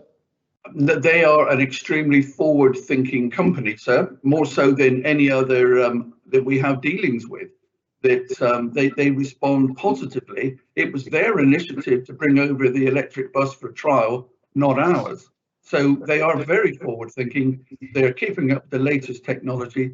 As I say, electric buses are horrendously expensive, so these would need to be sourced, and possibly we would have to contribute towards that. The buses that they have, which are relatively new, could quite possibly be redistributed amongst their other franchises in the UK. But as I say, it's a long way to go. It's infrastructure that we need to put in place before we do anything else. Supplementary, sir. The term forward thinking is obviously relative, and our aspiration is to be carbon neutral by 2030, and it's quite clear that there are voices in the Assembly that want a public transport network that delivers more than we currently are getting. So what is the Minister able to do with the current relationship with the bus provider to exert greater influence over what actions they're taking? It shouldn't be of their initiative, it should be of the initiative of the democratic representatives of the people of Jersey to get what the people democratically want. And what is he able to do with the current relationship to make sure our aspirations as a community are met? And if that relationship isn't adequate for doing that, would he consider a different one? Sir, thanks, sir. The relationship we have with Liberty Bus is absolutely spot on. As I said, they're very forward thinking, and they will react as soon as buses become available. Sourcing suitable buses for the roads the size of Jersey is extremely difficult. We can get buses off the rack, if you like, but they are far too big for Jersey roads. We have the Soleros, which are the smaller ones, smaller, narrower buses, to manage all the country lanes. We're not just talking about St Helier, we're talking about out in the urban areas where roads are not quite as wide. But as I say, we have regular talks with Liberty Bus. They do an absolutely fantastic job. In the short term, I would like them to go over to biodiesel as soon as they're authorised to do so. But we're doing everything in stages. We can't change everything overnight, but we need to put all the levers in place to assist them to transition to other fuels wherever possible. Well, a final supplementary, Deputy Ward. Thank you, sir. So it's always difficult to try and get the detail one wants. Can I ask the Minister then, would you agree that Liberty Bus own the buses, they make profit, which we don't know where it goes, they take state's money, they charge for school children to go to school, but we have no knowledge or control over this company whatsoever? And so how much is this costing us each year? And can he guarantee that I think it was £2 million from COVID emergency fund did not go to any central fund of HCT Group? Thank you, sir. Minister. During COVID, sir, it was very prudent on our part, and I'm grateful to Treasury. We did help out with Liberty Bus because their revenue dropped to below, well, down to zero nearly. But it wasn't so much supporting Liberty Bus. Also, if the drivers and all the staff were laid off, then we would have to support them anyway. So this was a good way of doing it. Plus, it was keeping the buses on the road. It was keeping the service going for essential employees who, with their masks, had to go to their normal place of work. So it was emergency service, but obviously running at a considerable loss. If the deputy wants absolute terms, it was 348 million in 2013, 342 million in 2018, and it's dropping every year as they're becoming more efficient, and everything is is moving forward with their plans to make everything really efficient and go through. So I did ask for reassurance that none of the money that was given to them went off island to the Central Group, and that wasn't addressed. I just wonder whether there's any chance of getting that sort of answer. Well, Minister, that was a specific question. You either know the answer or you don't, or are able to give it, or you're not. But the question what was asked, which is, has any money gone off to the central funds of the company rather than being used specifically? There is. I don't have the exact figure. There is money that goes off island to pay for the parent company and to run the parent company and the organisation structure. But I will get back to the state's members with the amount that is. I don't have that on the amount. Well, we come to question 8. The Deputy IA will ask of the Chief Minister. Deputy. Thank you, sir. Will the Chief Minister update the Assembly on when an appointed day act for the Access to Justice Jersey Law 2019 will be lodged? And will he advise what consultation, if any, there will be thereafter, and for how long any such consultation period will last? Thank you. Chief Minister. Thank you, sir. Yes, the Appointed Day Act should be with members later today for debate in July. If it is approved by the Assembly, it's the intention that there will be a period of public consultation. I believe it's presently intended for approximately 8 weeks, and that is intended to begin at the end of July, sir. Thank you. Well, supplementary question, Deputy. Thank you, sir. Has the Chief Minister conducted any informal consultations with key stakeholders during the past 2 months, which he said he would in a letter to the Legal Aid Review Panel on the 23rd of April? And what, if any, information did he garner from these discussions? Thank you. So there has been some informal consultation and some responses have been received from relevant bodies. So I don't have that information to hand to date, right immediately to the hand, sir. And I'll obviously update the Deputy in due course. But we have had some informal responses from relevant key stakeholders. Well, we come to question 9 that Deputy Gardner will ask the Minister for Infrastructure. Deputy Gardner. Thank you, sir. Will the Minister advise whether an up-to-date list of state-owned property assets will be made readily available and maintained on the government website? And if not, why not?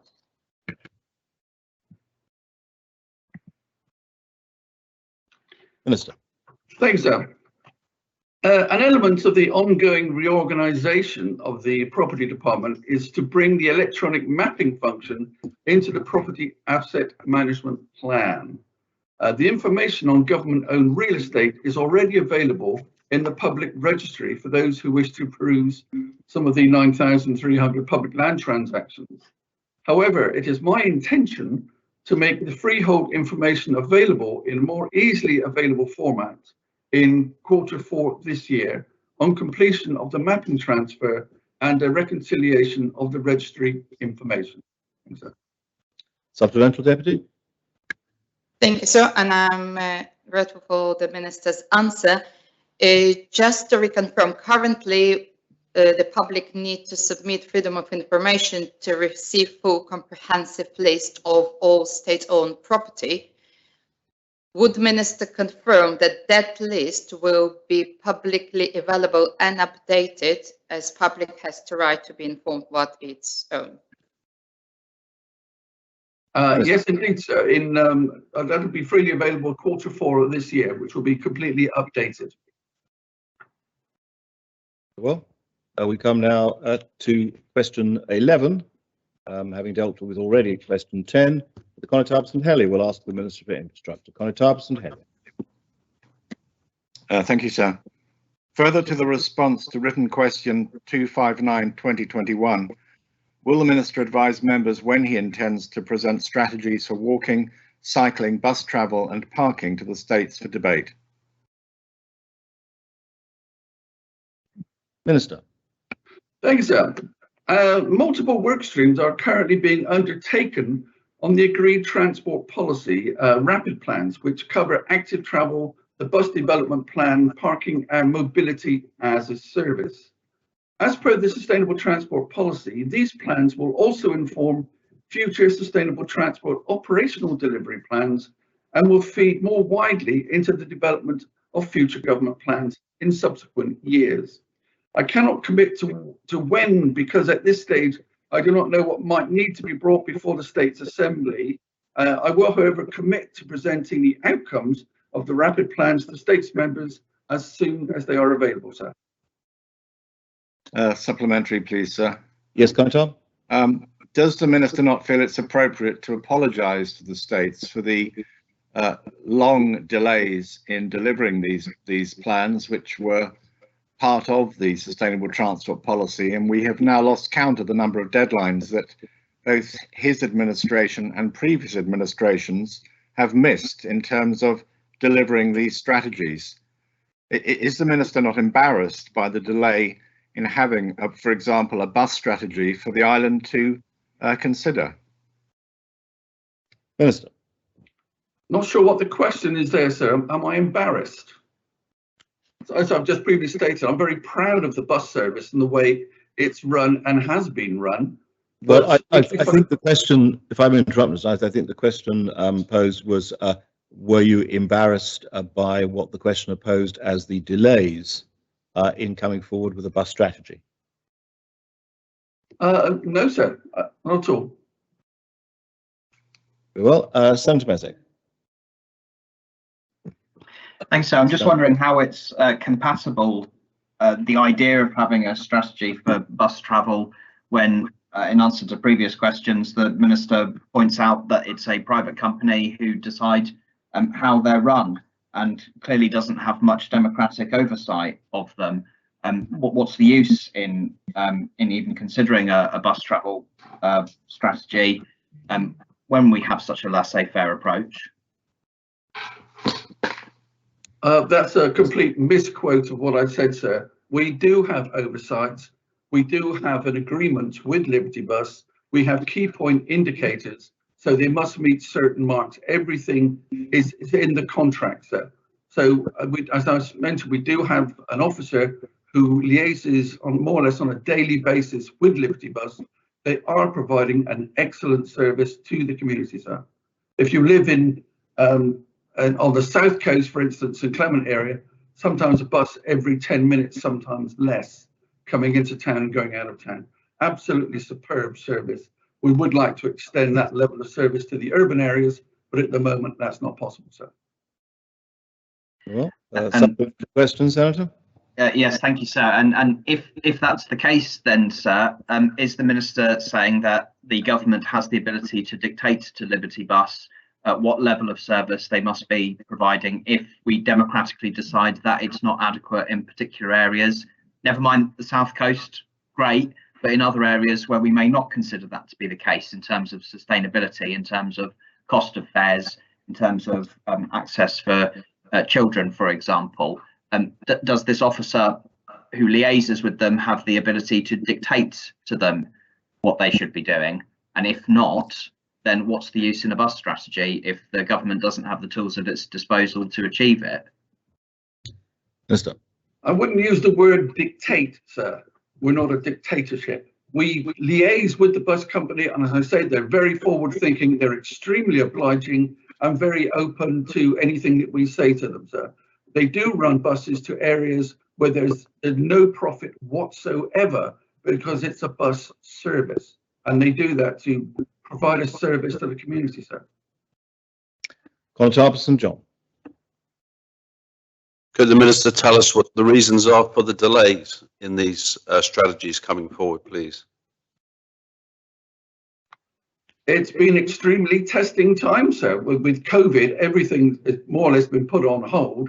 We're getting lots of staff in the department were transferred to other departments to cater for the COVID emergency, sir. We're just getting everybody back together and online again now, sir. So we're moving forward with all plans as per the schedule, sir. But we have had major disruption, and obviously not just with staff, but also with budgets because of COVID. But we're getting things back on track now, sir. Supplemental, Conor Tom? Yes, please, sir. Can the Minister tell us what the level of vacancies in the Transport Department are within his department, please? Vacancies are in the transport, we don't have an actual transport department. In the actual department itself, probably about 5, I think, at this time, so at a rough guess. But we've lost 1 or 2 key employees, and we've taken on a few newer ones, sir. Well, Deputy Taddy. Thank you.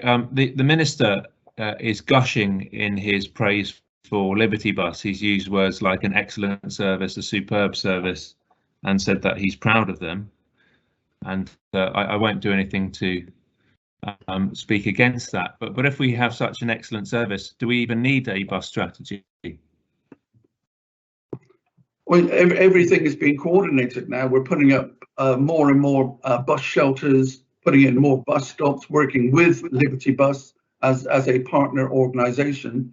And we do have planning obligations which pay for a lot of the bus shelters that are going up to keep, I mean, we're lucky now the sun is out, but with the weather we've had of recent times, to make bus ridership more pleasurable for the people of Jersey. The more bus shelters we can put up, the better, sir. And that's the way I'd like to take it. As I mentioned, Transport for London, we're doing the gushing as well, if you like, regarding how well the service is run. But I can't answer for other members, sir. So that a supplementary, this question might be slightly out of left field, but it's to ask whether or not any future proofing has been done. It seems to me that advancements in technology and also therefore behavioural changes can happen very quickly, and we might see alternative green methods of transport coming forward, like the proliferation of electric vehicles, of small vehicles, of electric bikes, which might contradict the needs for a proliferation of a bus service, which obviously takes up lots of space on very small roads. Has the Minister given any thought to how these all these laudable sustainable transport methods might actually conflict with each other? Indeed, my team has certainly monitored that, sir, but it's, as I say, we are working with Liberty Bus. Just a few weeks ago, we opened the new Eastern bus lane, the first bus lane in Jersey, which runs in front of the Pomdor Hotel, can take off maybe 10 minutes waiting time during peak times, and that's obviously every bus that goes through, and that totals up throughout the day. We've got another Western bus route going to be opened up in the next few months going west. Again, that will cut off most of the peak traffic. So initiatives such as this, we're all in favour of. We're encouraging people to bike wherever possible. We're putting in cycle lanes as quickly as we can. We've got a new one coming into Snow Hill in the next few weeks, and that will enable people to travel from west to east. That will take people up Snow Hill to the top of Lamott Street, which is one way anyway, and that will be a shortcut for students going to school and people going to work, enabling people to use the bike. We're encouraging more people, if maybe they need a little assistance, they have the electric bike system, but that's something we encourage. Every bike on the road usually means one car off the road, which will assist in the congestion that we have during the peak hours there. We'll have Deputy Ward, then final supplementary, Conor Harbison-Hellyer. Deputy Ward. Thank you, sir. I'm not going to ask for the larger question on sustainable transport policy. So can I ask the Minister about a specific? Will he address the cycle pathway along the seafront and do something about highlighting the pathway, either by painting it a particular colour, renewing the cover of it? Because as more and more people are cycling, sir, there are more and more people wandering onto the cycle lane, etc., because they simply don't see it. So there are some simple things that can happen, sir. Can I ask the Minister to commit to doing some of these simple things as quickly as possible? Thank you, sir. Minister. Yes, sir, that's something that's being addressed as we speak, sir. There's been 1 or 2 accidents on the front where members of the public have wandered into the cycle lane and been hit. But we ask cyclists to slow down, and obviously we have a white delineation line there. It would be very expensive to paint the actual cycle track itself, but we're using everything we can. We can't put a physical barrier up there, sir, but we do whatever we can to keep people safe. There is Of course, it's priority to pedestrians at all time, which signage goes all the way down to La Colette as well, sir. Supplementary, sir. Yes, Deputy. So unfortunately, the Minister has just demonstrated how exactly why we don't understand shared areas. Can I ask the Minister again to try and perhaps find some affordable paint and make that delineation the cycle path so that people can avoid simple accidents and educate people, sir, in the use of shared spaces. That is the role of government. Thank you, sir. Yes, indeed, sir. People don't need to be educated. They need to be informed, and we will inform people wherever possible to please do not walk anywhere near the cycle lane. And we also ask cyclists to take extra care, use the bell on the bike, not aggressively, just a little ting on the bell to warn people that they are there. It is during the summer months, the whole front is very congested with people, and we ask everyone to take care. We will, of course, look at it again, and anything we can bring in to make it safer, we will do so, sir. Final supplementary, Conor Tarbison, Helier. Thank you, sir. My supplementary is in two parts. Firstly, does the Minister not agree with me that the conversation or discussion we've just had about cyclists and pedestrians on the front illustrates exactly why we need a cycling and walking strategy so that people can understand where they are entitled to be and how they're supposed to behave when they are out and about?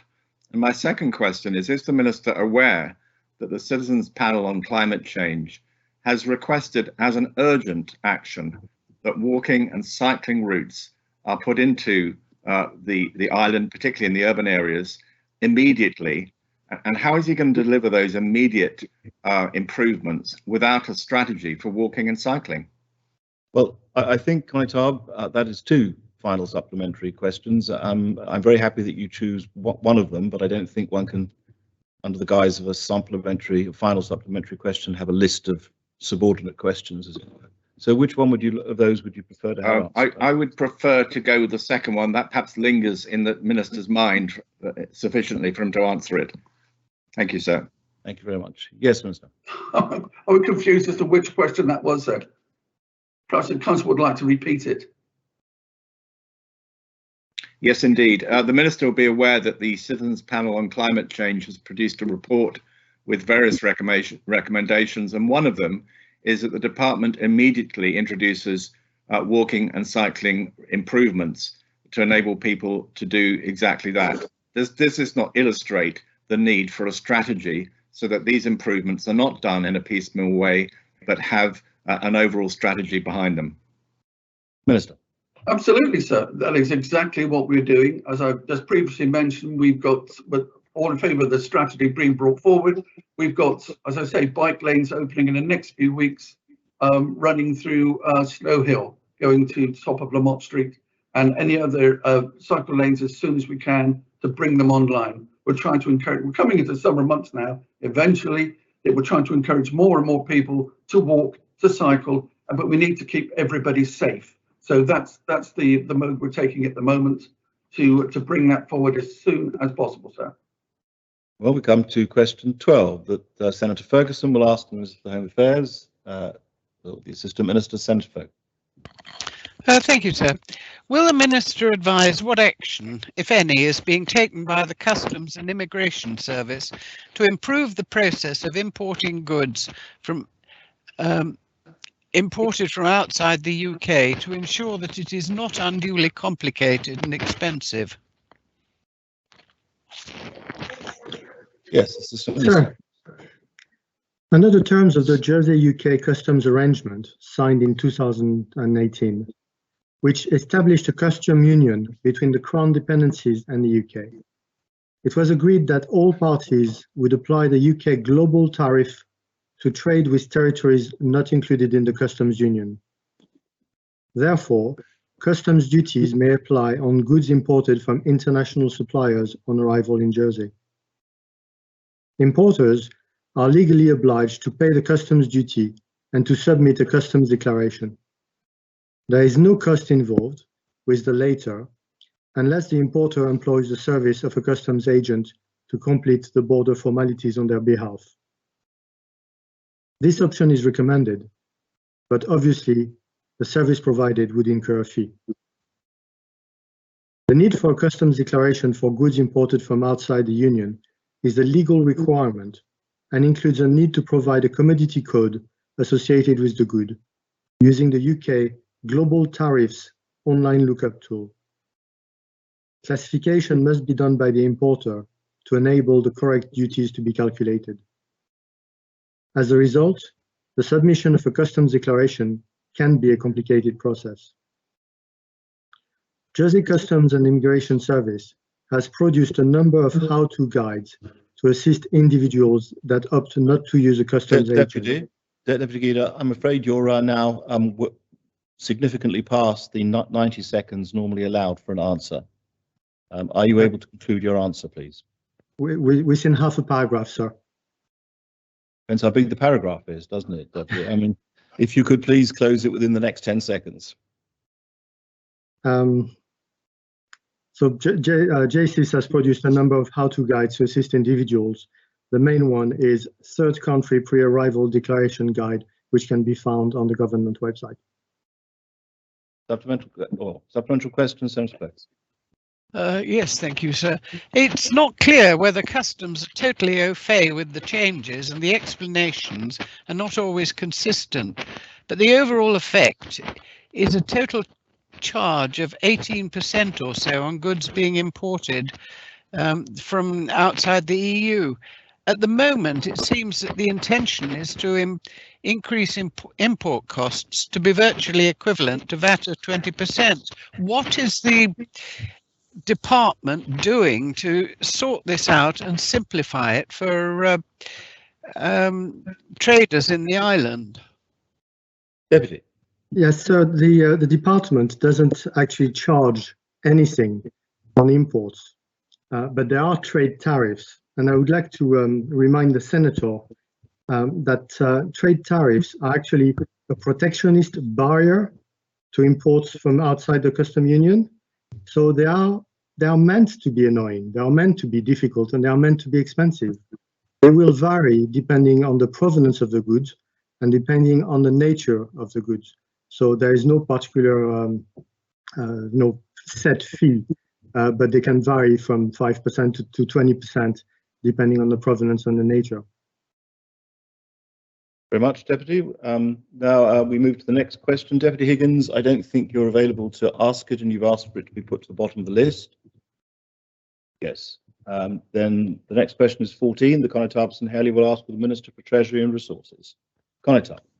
Thank you, sir. Can I raise a point of order, I think, about this question yes. First, sir? It was originally submitted to the Environment Minister, and it has been substantially changed in being redirected to the Treasury Minister. For example, in my original question, I referred to the profits from the development of the Esplanade Quarter by the states being in the region of £50 to £7 million. And that important detail has been left out of the redirected question to the Treasury Minister.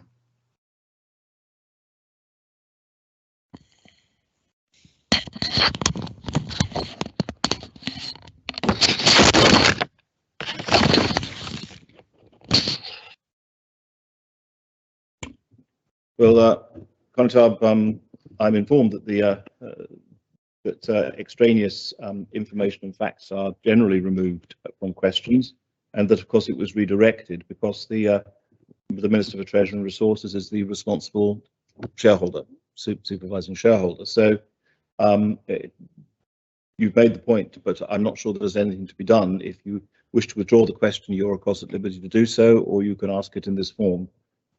It's a matter for you. Would I be permitted to introduce the sum of money? I mean, I would suggest that it's not extraneous to introduce the sum of money involved. Could I introduce that after the word profits in the current question? Well, you can't, I'm afraid, amend the question of record that's on the order paper. Of course, you've raised the information in the question that you've in the point of order that you've just raised, and you have supplementary questions that you can deploy that information to presage the question. But I'm afraid I can't allow the question on the record to be amended. Yeah, thank you, sir. The other point I wanted to make, sir, if I may, is that the original question was directed at the planning minister of the current planning minister, because the promise to the Assembly was made by a previous planning minister, and I wanted to hear what the current minister thought of that promise and whether he felt in any way responsible to deliver on the promise. Well, I understand that the reason that it was redirected was because the person with responsibility is the Minister for Treasury and Resources. Again, it's not a matter that can be changed sur le champ. It's a matter that I think we must deal with, and it's up to you whether you ask the question in this form. But I can't change the question now. Thank you for your guidance, sir. And I will ask the question of the Treasury Minister. In the light of the fact that the States was previously advised that the profits generated by the development of the Esplanade Quarter by the States of Jersey Development Company would be used to fund urban regeneration, will the Minister, as shareholder representative, update the Assembly on the release of such funds for that purpose? Minister. Thank you, sir. I would like to ask my Assistant Minister, Deputy Ash, who has delegated responsibility for the States of Jersey Development Company, to answer the question. Thank you. Deputy. Thank you, sir.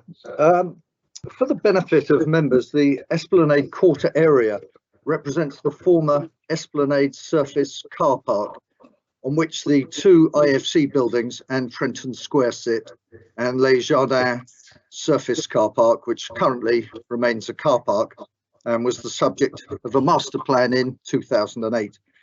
The Esplanade Quarter Master Plan, I believe it was known as, the Esplanade Quarter Master Plan was rescinded and replaced with the Southwest St Helier Planning Framework in December 2019, and the States of Jersey Development Company is currently preparing an outline planning application to be submitted in September 2021.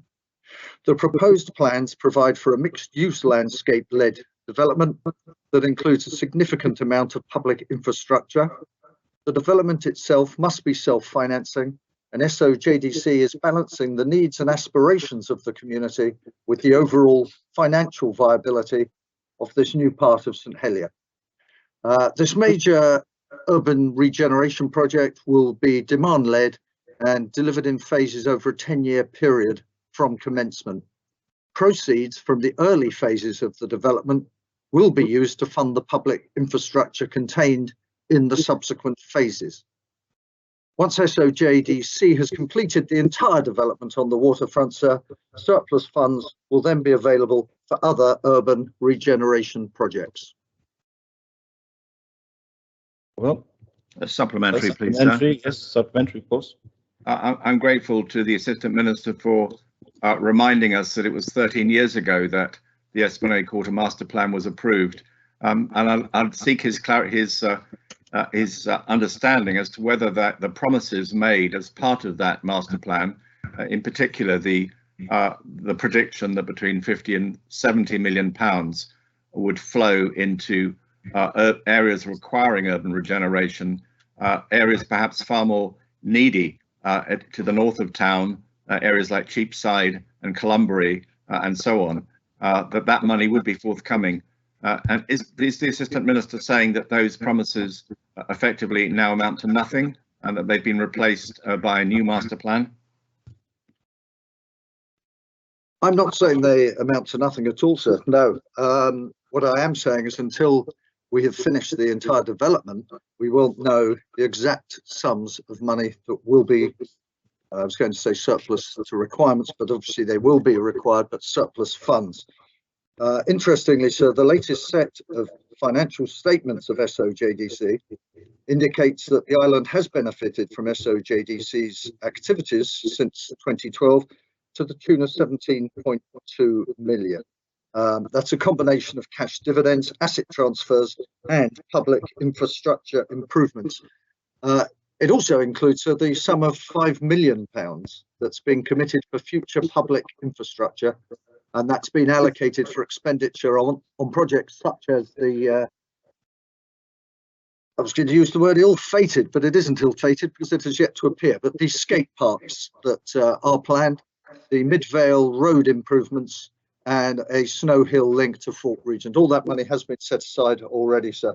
I would also like to make the point, while we're on the subject of SOG's contributions, they do significant additional investments on public realm and infrastructure improvement with their projects, over and beyond, well over and beyond what a private developer provides, or indeed would be required to provide. Much. Senator Mezek. Thanks, sir. Could the Assistant Minister confirm whether when the SOJDC is building homes as parts of these developments, their primary aim is to generate as much profit as possible, or whether it is to address the evidenced housing need on the island? Assistant Minister. Yes, I thank the Senator for his question.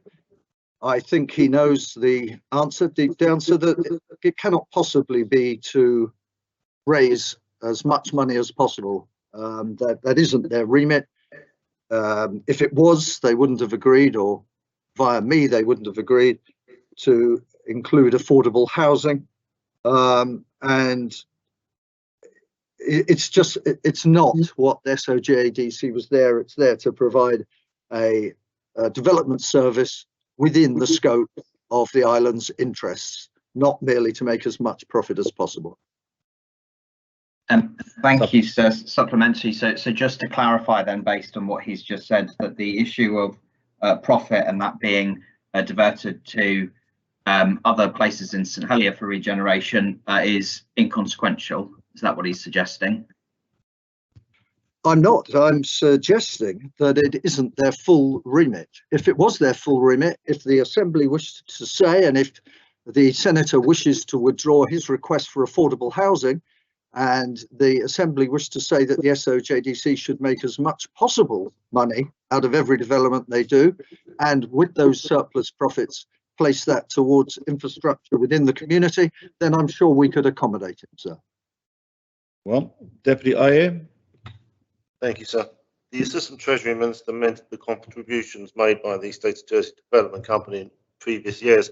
Could he inform the Assembly how much they contributed in 2020? Thank you, sir. I don't actually have that figure to hand at the moment, sir. I apologise. I can get that figure for the Deputy, should he wish. Supplemental, Yes, sir.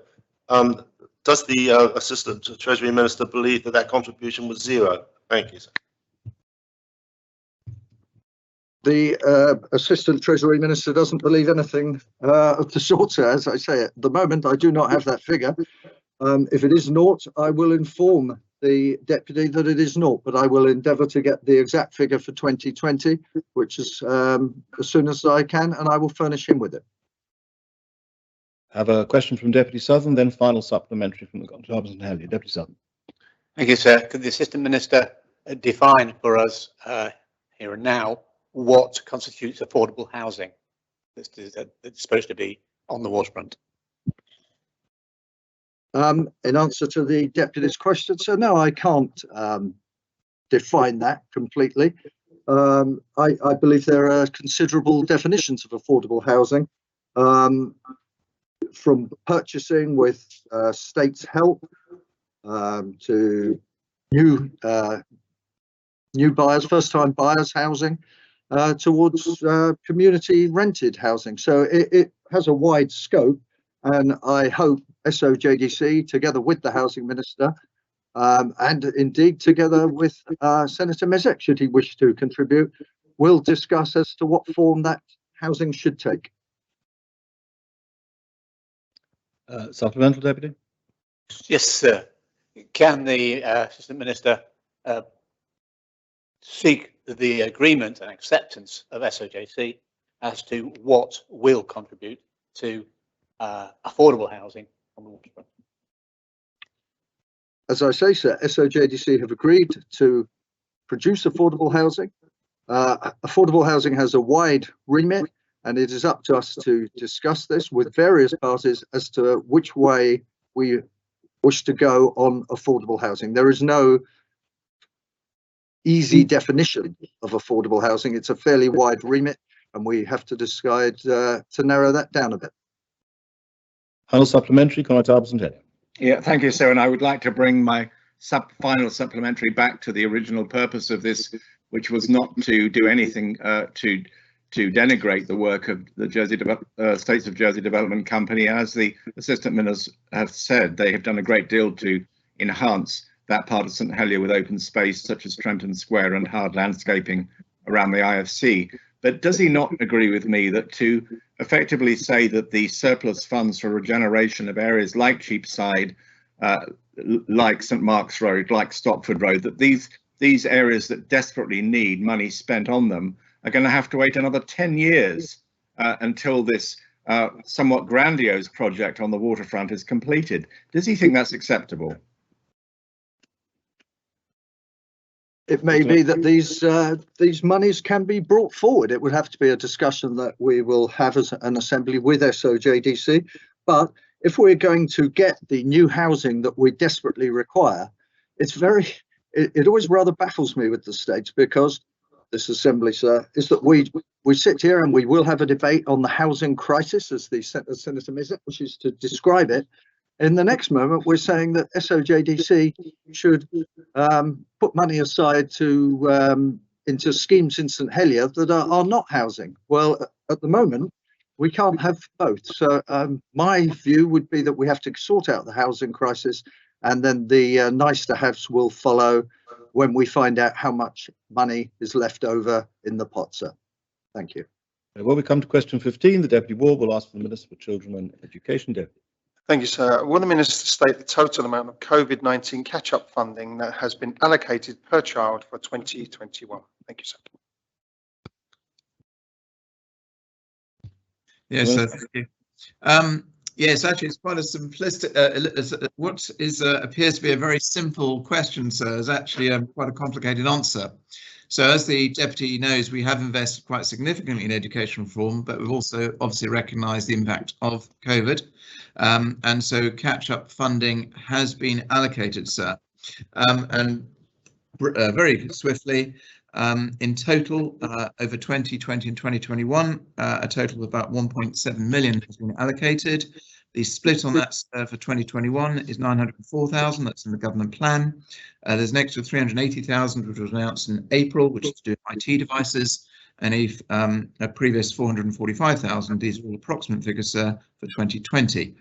And broadly speaking, sir, the targets are in total, just over 2,500 children between 20 and 2021 should be impacted by the funding, the extra tuition that we put in place. And broadly speaking, so the split is just under 900 for 2020 and just under 1,700 in 2021. I'll let the Deputy do the requisite maths. But I would make very much the point, so it wasn't done really on a per head basis. It was more about identifying on a need basis. For example, take into account things like schools in receipt of pupil premiums, etc. Well, supplementary, Deputy? Yes, I must admit I couldn't pick some of that. But can I confirm with the Minister that the catch-up funding is not distributed amongst all students then, but is being targeted? Therefore, per pupil does not refer to per pupil for the around 13,000 students that we have. And if that is the case, does the Minister believe that there is any need for catch-up funding for those students as well, as all students would have been affected in different ways by what they've missed during the COVID situation? I think the crucial thing was the point was that we've rapidly identified the pupils who would be most affected, sir, and that's targeted. But sir, the funding has been aimed at all teachers, sir, I believe, and they've benefited from effectively what we're calling the Jersey tutoring program. So that has benefited all teachers, which ultimately will then start mitigating impacts at the wider impacts that the deputies referred to. But what I would emphasise is that this is an ongoing position. Obviously, if we need to address further matters, we will do so. Can I just ask a clarification there? Well, you will have a final supplementary question, Deputy Senator Moore. Thank you, sir. Given the delay in providing and delivering the assistance to pupils who are identified as having needs with regards to information technology and access to it during lockdown, how will the Education Minister ensure that delivery in this area is swift? Yes, Mr. So I'm slightly puzzled there, sir, because what we've said is that the additional effort that was done for the IT devices.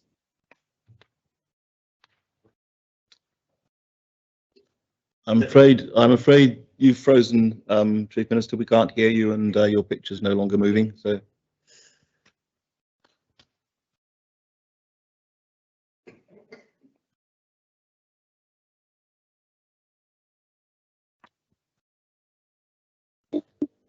Frozen. I'm just trying to sort out some text, sir.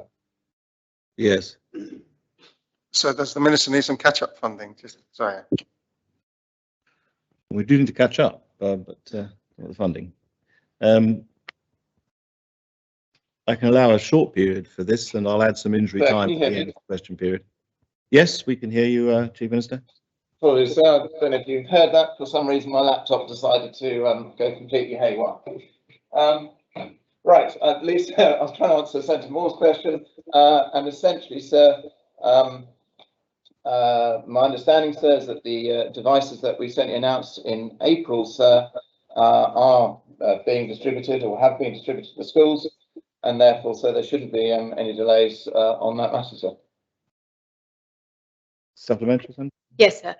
The delivery of those devices was a year after the need had been identified in March and April the previous year. Therefore, how will, I ask the same question, how will the Minister ensure swift delivery of catch-up time for all pupils who have experienced detriment during the past 18 months of their education? Right, so the 2 points, one is the devices I referred to are additional, sir, for this year. Sorry, sir, was I? We can still hear you, Chief Minister. It's not a particularly good line, but we can still hear you.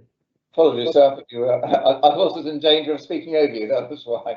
Okay, and so in terms of the delivery of the catch-up funding, sir, as I've said, the programme actually started last year, sir. So it has started swiftly, and it continues, sir.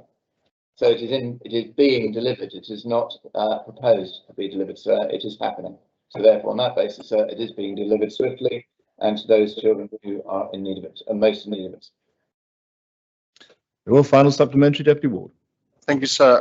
From a calculation per child in 2021, it's £69 per student for catch-up. That's just a rough calculation, sir. Can I ask the Minister, does he believe that, given that putting children first is a common strategic priority, that this is enough? And if it's not enough, why is it not more? Thank you, sir. Actually, sir, I'm going to disagree with you. This is the trouble, sir, with an oral question of this nature. By my maths, it's just over £500 per affected pupil, sir. And on that basis, sir, I believe that is sufficient.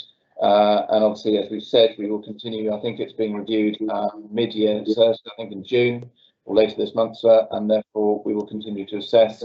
Obviously, as we come out of the COVID pandemic, there is almost certainly, and there will be provisions for what I'll call the social welfare impact and well-being impact of COVID going forward, sir. Well, We come to question 16 that Senator Pallett will ask of the same minister. Senator. Thank you, sir. Further to written question 230/2021, will the Chief Minister state when all primary, secondary and special schools in Jersey will be subject to a school's mental health audit to assist with improving the understanding of the mental health and behavioural needs of all schools and the development of individual school action plans? And will he advise who will undertake any such audit and whether they will be independent of government?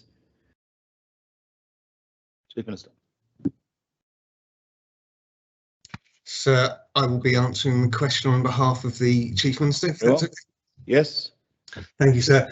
All schools are currently undergoing a full independent review of inclusion by NASEEN, the National Association for Special Educational Needs. Part of the review will focus on the SEMH, the Social, Emotional and Mental Health Curriculum and linked behaviours. The review includes an assessment of policy, practices, data and the voices of practitioners, parents, carers, pupils and charities supporting young people. The specification in relation to the school's mental health audit is currently being written and is in addition to the work NASEEN is undertaking with the inclusion review. As this piece of work will be under the £100,000 threshold, there is a requirement to obtain 3 quotations. The opportunity to tender will be published at the State of Jersey tendering portal within the next few weeks and will be openly advertised for 4 weeks, which is to ensure fairness and value for money. The audit provider will be independent of government and we plan for the audit to commence early in the autumn term. The outcome of the independent inclusion review by NASEEN and the additional independent mental health school audit will enable the training and development of multi-agency practitioners both in school and the wider community in developing greater understanding of mental health, thus supporting the individual school action planning. Yes, supplementary. Senator. Yes, just a brief one. Can I thank the Assistant Chief Minister for his answer, which was, I have to say, very thorough. But could he give us some indication as to when this review will be complete and the findings will be available? So I haven't got the data of when we'll finish that. We know we want to start in the early autumn term. I think once we've got the people in, whoever wins the tender, to come and have a look at the breadth of what needs to be done, they'll be able to give us a better understanding of delivery, and I will update the Senator when that has happened. Deputy Ward. Thank you, sir. Can I ask the Minister, on completion, whenever that date may be, is the Minister confident that there will be the resources to address the issues that will be uncovered by such an audit? Because if that is not the case, not only have we wasted money on an audit, but we've not addressed the issues that it will arise. Thank you, sir. So I couldn't possibly know what resources will be required before the audit is completed. So I'm afraid I can't answer that question due to the fact that without the information from the audit, I won't know what resources are required. Some supplementary? Yes, Deputy.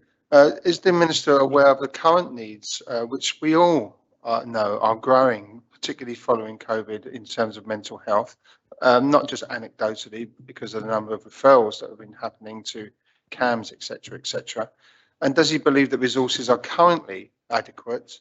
And after an audit, which would suggest that these would increase, will he be pushing for the adequate resource, or will there be a limit to the amount of money that he's willing to spend on this area? Thank you, sir. And I thank the Deputy for his question on this. We have made great strides in providing and recruiting more people into the area of mental health to look after not just children, but the island. We're still recruiting. Do I think resources are enough? I think that we're getting in the right direction, and we're continuing to try and recruit and bolster that area, which is showing greater and greater need all the time. I will, second part of the question, definitely be fighting for all the correct resources after the audit is finished. Well, we have Senator Valwar, then final supplementary. Senator Valwar. Yes, thank you, sir. Can I ask the Assistant Minister how this audit and the inclusion review will fit in with the current consultation on mental health for young people? I think this audit will be more around the schools and what's required in there. The mental health review looks at the wider picture of the island and what's required. So I see them working alongside each other to give us a better picture overall holistically of what's required for Jersey. Supplemental, Senator? No, thank you, sir. Yes. Final supplementary, Senator Pallett. Yes, please, sir. I think most of us would agree that there is an issue with young people's mental health at the current time. I'm not going to use the word crisis, but there are issues, and I certainly understand the need for an audit. But in terms of the now and why we're waiting for this audit, could the Assistant Chief Minister give us some idea of how he's going to achieve some consistency within, especially within secondary schools, about support for mental health for young people? We've been working on that through CAMS and through the Family Hub to make sure that we've got the resources. I'm very proud of the team and how much we've managed to bring forward support and helpful young people in mental health provision. I believe that the team are doing a fantastic job and that we're trying to deliver on the mental health action plan right now to make sure that we've got the right people in the right place at the right time and that we're listening to the children to find out what their needs are through services like Kooth and Yes. Very well.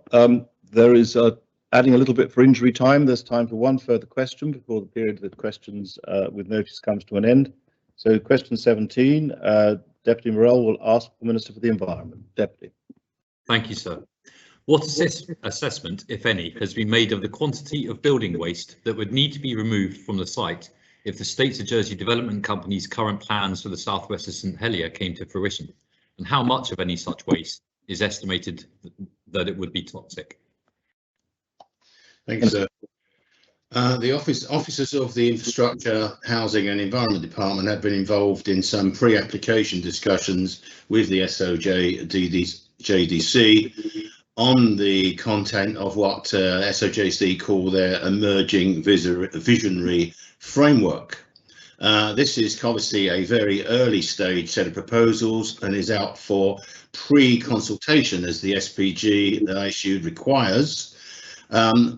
A lot of information is just not there, and of course the quantities of excavation are not known, and it will be for the applicant to put that information in as part of the outline planning application, which they submit will be later on this year, and of course it will be subject to a robust waste management plan and regulatory checks and measures to avoid pollution. Supplementary, please, sir. Yes, indeed, Deputy. Thank you, sir. Given that a great deal of the site in question is known to contain toxic materials, and whilst appreciating it is early days and there's only a vision at the moment, does the Minister not think it's suitable and indeed preferable that he has a strategic view of Jersey's waste demands and particularly toxic waste demands? And is he not questioning why he hasn't been consulted on this sooner? Yeah, I think the Deputy does make some very, very, very valid questions. Obviously, as Minister who has the planning regulation to deal with, it's not been appropriate for me to be involved with what the SOJDC are preparing, but I am quite clear in my mind, and I've stated this clearly, when that application comes, I will be asking for a planning inquiry on it because there are lots of implications here. Now, the waste management is certainly one aspect to be looked at, and of course that was covered in the strategy. And so I think that will be an element of the various matters that will have to be taken into account into any planning decisions on what we do with this very, very important area. It's going to have big effects on everybody. Thank you, sir. Very well. That brings this question to an end and the time for a question period also to a close.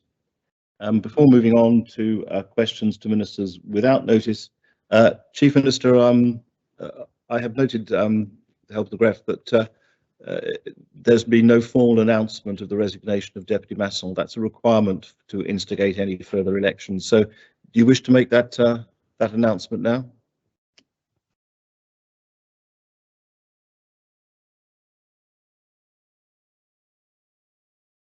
Well, so can I ask a point of order, Deputy Taddier? Yes, Deputy. It's just to ask if this announcement constitutes a formal statement on. No, it's not a formal statement. It's Also it's follow merely, that there will be questions. No. It's merely a formal announcement needs to be made, even though I know an informal announcement has been made. A formal announcement needs to be made to trigger the process for the ability to elect a replacement minister. It's simply a formality, but it does have to be done. But no, it's not a statement, and therefore it doesn't give rise to a question period at the end of it. Very well. Then that, as I've said, that brings the question period to an end. We move on to questions to ministers without notice. The first question is for the Minister for Economic Development, Tourism, Sport and Culture. Does anyone have any questions for that minister, the Deputy of St Martin?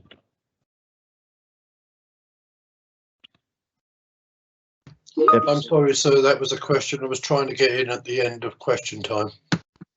Right. In which case, Deputy Truscott. Yes, thank you, sir. So it would appear that building cost indices are increasing at an alarming rate. Is the Deputy Chief Minister still confident that our new hospital build budget and the contingencies contained within will withstand such inflationary pressures? Currently, thank you, sir. Currently, the answer to that is yes. There was significant margin built in for contingencies, but of course we continue to monitor the situation very closely. As members will know, there has been significant inflationary pressure put on certain distributive chains, including construction costs.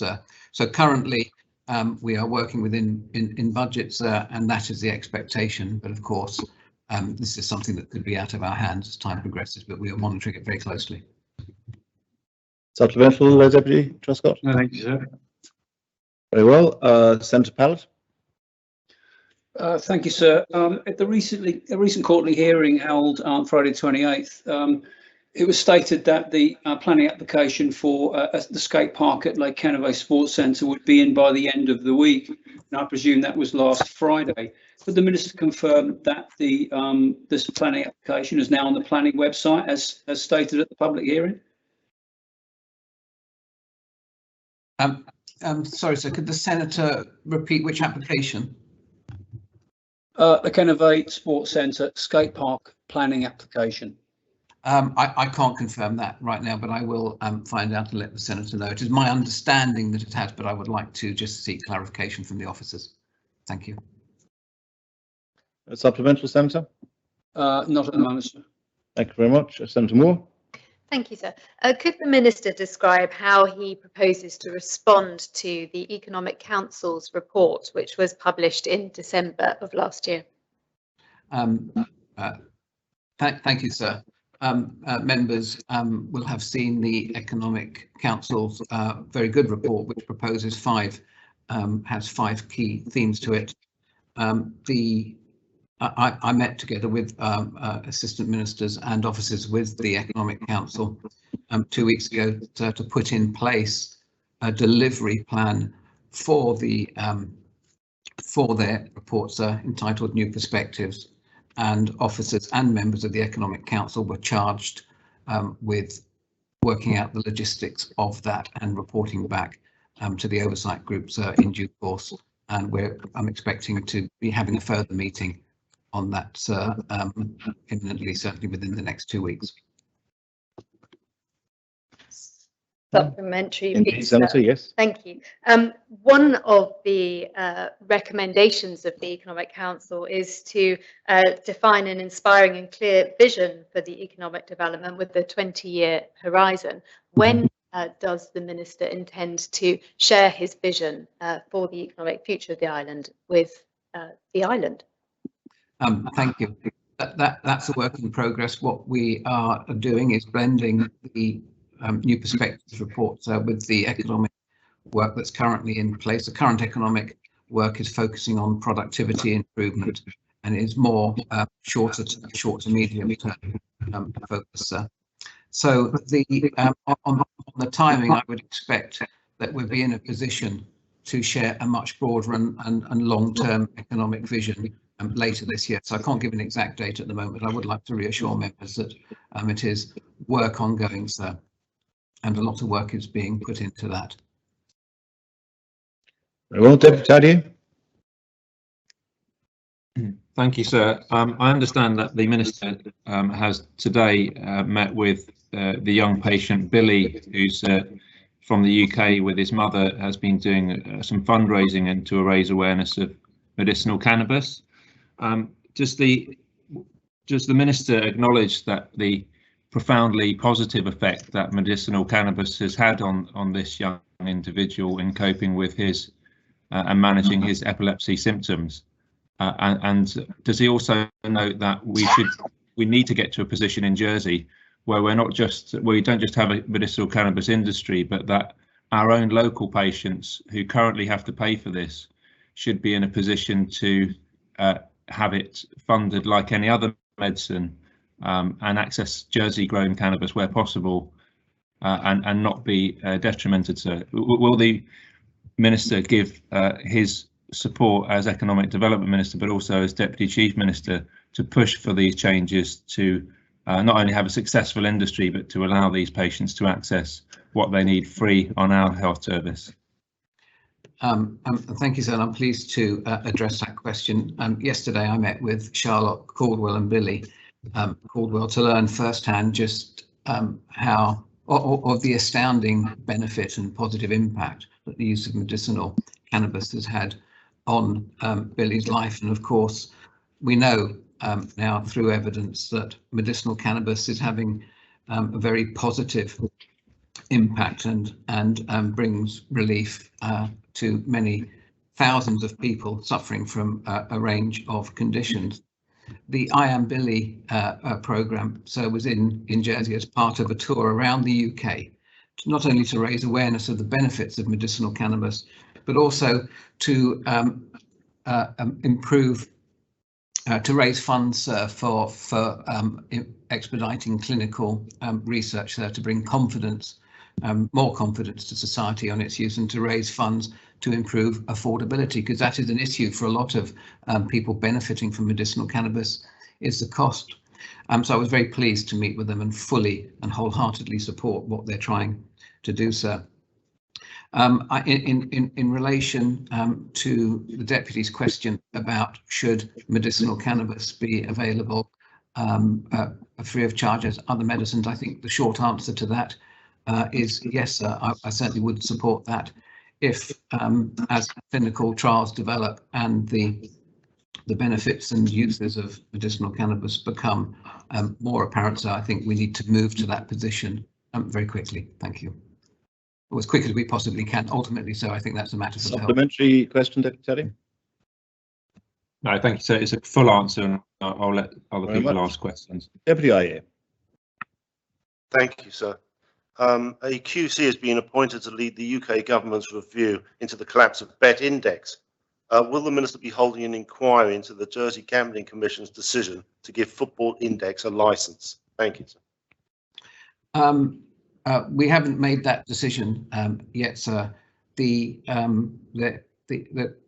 Jersey authorities are currently working with the UK on this matter, and I think we'll await to see some preliminary outcomes on that, sir. I'm certainly not ruling it out, but we haven't made that decision as yet. Supplemental, Deputy? Yes, please. Thank you. The Jersey Gambling Commission's first core aim is to protect customers, something that has failed to do. Does the Minister still have confidence in the Jersey Gambling Commission? Thank you. Yes, sir, I do have confidence in the Gambling Commission, and like I said, so I'm awaiting with keen interest to start receiving some further detail on exactly what went wrong with the Bet Index situation, but currently the Gambling Commission does retain my full confidence. Senator Ferguson. Thank you, sir. With regard to the hospital, why do we not put the parking underground and build essential employee housing on the site, as well as the hospital, you know, to have a quite stupid to have a totally spread out parking area. Thank you, sir. And the Senator raises an important question about the hospital site, because of course transport, sustainable transport, access and car parking has been a big part or big challenge for the designers and the developers. The car park is not that spread out, and the area is curtailed somewhat by the proposal for a multi-storey car park, sir, which reduces the square footage of parking, well, the spread of the parking so significantly, sir. And that is over 4 floors.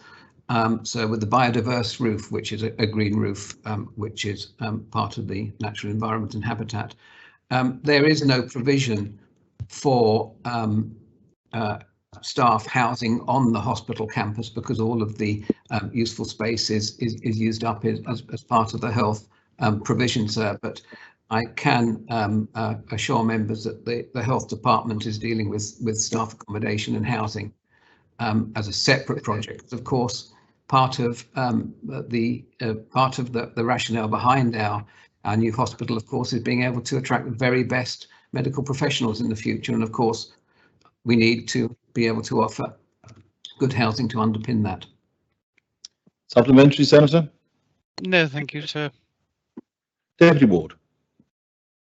Thank you, sir. May I ask the Minister, the £10 million spent on these £100 spend cards, did that spend mean that cuts in other services were required elsewhere? And if so, what services did it affect? As far as I'm concerned, the answer to that is no, sir. Supplementary, sir? Yes. Can I ask the Minister how that was possible when obviously an extra expenditure was made by government, and where the money came from? Thank you, sir. As I understand it, sir, this was part of the support that was put in place as part of the overall budget for support to business and islanders as part of the COVID response. I can't recall off the top of my head whether it was bought from part of the budget that the states approved last year or from some other form, sir, but members will know that the states agreed to borrow, essentially borrow the money to support the island through the pandemic, and I understand it came from that budget, sir. Well, Deputy Sutton. Thank you, sir. What progress, if any, has the Minister made on a productivity plan, or better still, some action for low-paid sectors of the economy, as promised in the last government plan? Thank you, sir. I'm pleased to report that a pilot productivity scheme was launched yesterday. That scheme provides is a pilot scheme, sir. It's been born on the back of some economic work we've been carrying out last year, and of course the 2018 report into productivity, and that scheme, sir, aims to offer up to £30,000 per business on a match funding basis to improve productivity. That funding will assist businesses to invest in infrastructure, logistics or technology, which will enable them to produce more output with less resource, sir. So we haven't done a public announcement on that just yet. That's coming later in the week, sir. But details are available on gov.je, and I'm pleased to say that scheme was launched yesterday. Supplementary, Deputy. Senator Powers. So I'm happy to go after others that haven't had a first question. Oh, right. Thank you very much. Deputy St Mary. Thank you, sir. At the recent public hearing, the Minister and his Assistant Minister advised that they had not yet had the opportunity to make submissions in relation to the Bridging Island Plan. Is he able now, please, to identify what areas he might raise questions in respect of? So we have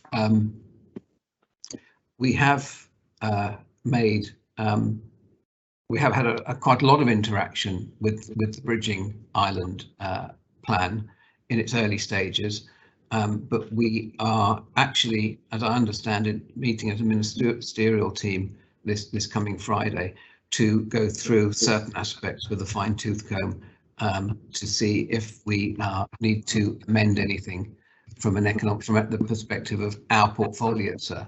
My initial views are I don't think we do, but I know both Deputy Morell and Deputy Raymond, who represent who have delegated responsibility for a number of areas, we wish to have a deeper look as well.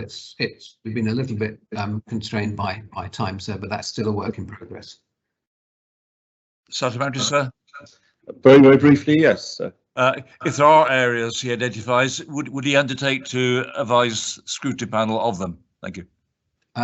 Yes, absolutely, sir. Well, I think that brings the period of questions to this minister to an end. The next period is the Minister for Infrastructure. Anyone have any questions for the Minister for Infrastructure?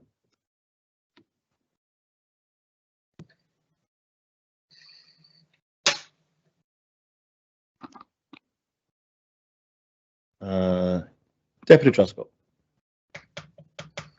Thank you, sir. Sir, our energy from waste incinerator is now over 10 years old. Could the Minister advise how reliable the unit is proving to be? And importantly, is it still burning efficiently and operating with EU emission safety guidelines? Thank you, sir. Minister. Yes, thank you, sir. I thank the Deputy for the question. The answer is yes, it is, sir. It does have, it's no longer classed as an incinerator, it's classed as an energy from waste plant, which does conform to all EU specifications. We do have a minor problem in as much as it does need specialist maintenance from off-island contractors. So getting those contractors on island, obviously during COVID, has proved problematic.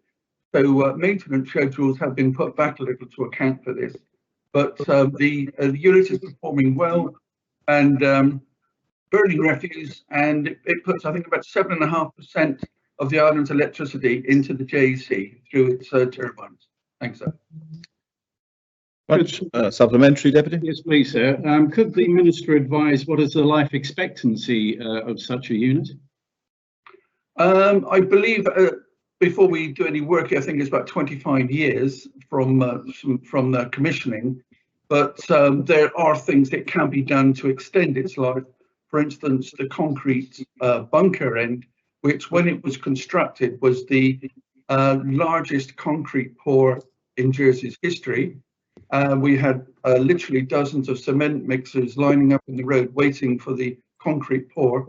So the internals can be replaced, leaving the main structure in place should it be desirable in years to come to recommission as an energy from waste plant, or whether we decide to go down another road regarding recycling off island or whatever. That's for the future. Well, Deputy Samar. Thank you, sir. So the #1 recommendation from the Citizens' Assembly on climate change says that we should decarbonise the public transport system in Jersey by 2025 and make it more accessible and affordable. Is the Minister committed to that? Indeed, sir. So we have officers, as mentioned previously, communicating with Liberty Bus regarding biodiesel. But I've illustrated the problems previously regarding authentication and cost. But I'm quite happy to pursue that as soon as possible. And in the not too distant future, electrification will come in, or we may be hydrogen. I'm not sure what the future holds in regard to technology. But as I say, Liberty Bus are a very forward-thinking company. They're our partners in transport, and more than happy to work closely with them, sir. Thanks, supplementary, sir. Yes.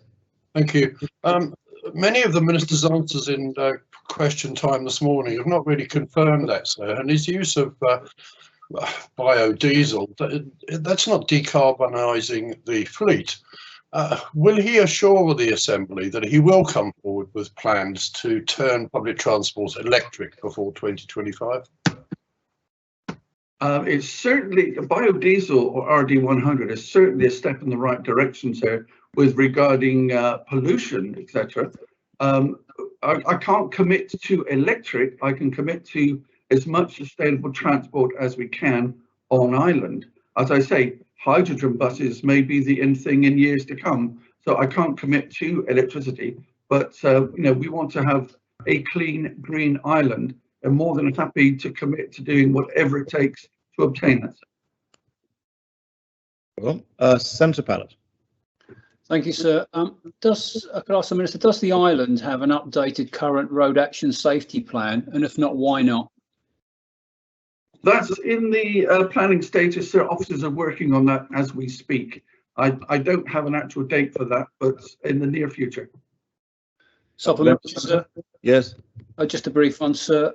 In the actual plan itself, it said it's a continuing process and that the Ministers for Infrastructure, Home Affairs, Constables, States and Honorary Police will meet annually.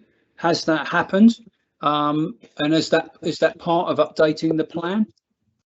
I'm not sure about liaison with police, honorary police and others, sir, but I believe everyone is being consulted on this and officers are leading, and it's going to be with us in a not too distant future, I'm informed.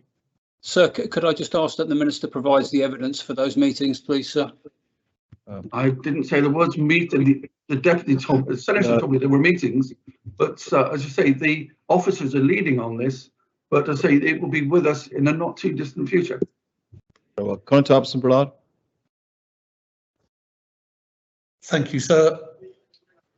Picking up from previous questioning regarding buses, would the Minister agree to ask Liberty Bus for a quotation for providing a range of options, one being purely electric buses, maybe hybrid buses, so that we can plan what the infrastructure may be needed in the island for future electric bus or hybrid bus provision? Thank you, sir.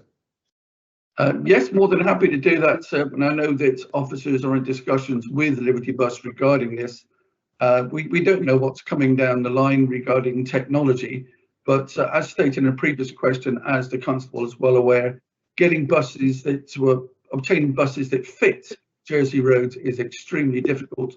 Gets more and more difficult every year because of the width of normal buses that come from the UK and other jurisdictions that can provide right-hand drive vehicles. It's very difficult getting the width right. Plus, there's always a compromise with getting the correct buses that's suitable for disabled and young mothers to climb aboard. So it's all a bit of a compromise, but I know the team are working on this and more than happy to speak to Liberty Bus again on that. A supplementary, please, sir. Could I ask the Minister to give the members a timeline on these proposals as to when we might receive this information? Thank you, sir. I can't commit to a timeline, sir, because it's a moving feast at the moment. As I've stated earlier on, we're just getting the infrastructure and transport team back together. I mean, across the whole spectrum of the transport department, I think we have about 24 vacancies, not just in the office, but throughout the team that we're trying to recruit to fill those important posts. And plus, obviously, I'd love to say post-COVID, but we're not out of the woods yet. But we are getting the team back together again. They've been put onto other projects, COVID-related projects. So I want to get everything moving as soon as possible, sir. Well, Conor Thompson-John. Thank you, sir. Does the Minister think it is appropriate that in 2021 teachers are still parking cars in active school playground areas throughout the school day? Excellent question. So slightly outside of my remit, that would be more a question for education, but I would love to see more and more people use the bus service wherever possible, and possibly, I don't think the teachers would really approve of it, but exemptions for teachers to travel on school buses would be good, and and use cycles to get to school whenever possible. I think school playgrounds should be for children. It's I know that parking near or in schools is at a premium. So I understand the Constable's question and agree with him on that, sir. Supplementary. Supplementary, please, sir. Is the Minister not responsible for the property that education occupy, and therefore what plans does he have to separate cars from active playground areas? Doesn't really form part of my remit, so we make sure the buildings are wind and waterproof. How they are run and administered would be a matter for the education department, sir. But I take on board the Constable's comments. Deputy Higgins. Thank you, sir. Further to my written question regarding use of consultants by the department, can the Minister confirm whether or not the former Director General was employed in a consultancy capacity after he left the department? Not to my knowledge, sir. No, that's... Yes, but in a completely different... No, sir. I'm afraid we had an interjection into that. Could you answer the question again, please? If you could answer it again, Minister. Certainly, sir. Okay, well, the question was the former Director General of the Infrastructure Department employed in any capacity as a consultant after he left the department? No, sir. I believe he may have done some work with a subcontractor, but other than that, I have no knowledge, sir. Would the Minister agree to tell us what the subcontractor was and what he was employed to do? I need to clarify if that was the case before I commit to that, sir, but more than happy to get back to the deputy on that, sir, just to confirm that my information is correct. Thank you. Deputy Ward. Thank you, sir. I'm sorry, sir, just get my... I'm pleased the Minister is saying that schools are wind and waterproof. That's a reassurance for primary schools in the centre of St Helier. But my question, sir, is about P79 2020 designated lanes that states that the Minister will work with the committee to update current road signs and markings for green lanes in order to show that priority is given to the use of green lanes to pedestrians, cyclists and horse riders. Can I ask the Minister what move forward has happened on that since the vote which was passed by this Assembly? Thank you, sir. I'm not totally sure where we are, so I need to get back to the deputy on that. But I know that the officers are working on that with constables. But it's more than happy to get back to the deputy on that, sir. Supplementary, sir. Can the Minister reassure that the fact that he voted against that proposition is not getting in the way of him acting that proposition? Thank you, sir. Absolutely not, sir. I work to the direction of the State's Assembly, sir. Well, Deputy Gardner. Thank you, sir. It's a good continuation from previous question. As follow the state's adopted ban of single-use bags, and the Minister should brought legislation back to the Assembly in February. Today we're 8th of June, when the legislation will be lodged. I think about 2 hours ago, sir. I'd signed it off, and it should be with the greffier as we speak. Great news, thank you. No supplementary then, Deputy. Deputy Morell. Thank you, sir. With the price of copper now around $10,000 per tonne, is the Minister satisfied that Jersey's recycling system ensures that the government itself captures the value of copper sent for recycling out of the island? Yes, sir. We have a great recycling plant. We collect everything down at La Colette, and things are sectioned out, not just the copper cables, but also components from computers, I believe. Everything is sent away to the UK and recycled, and obviously we get money back from that, sir. In which case, how much money per tonne does the Jersey government benefit from for the recycling efforts? I say I don't have that figure with me, sir. Would the Minister please endeavour to get that figure and return it to the Assembly? I will endeavour to do that, sir. Thank you, sir.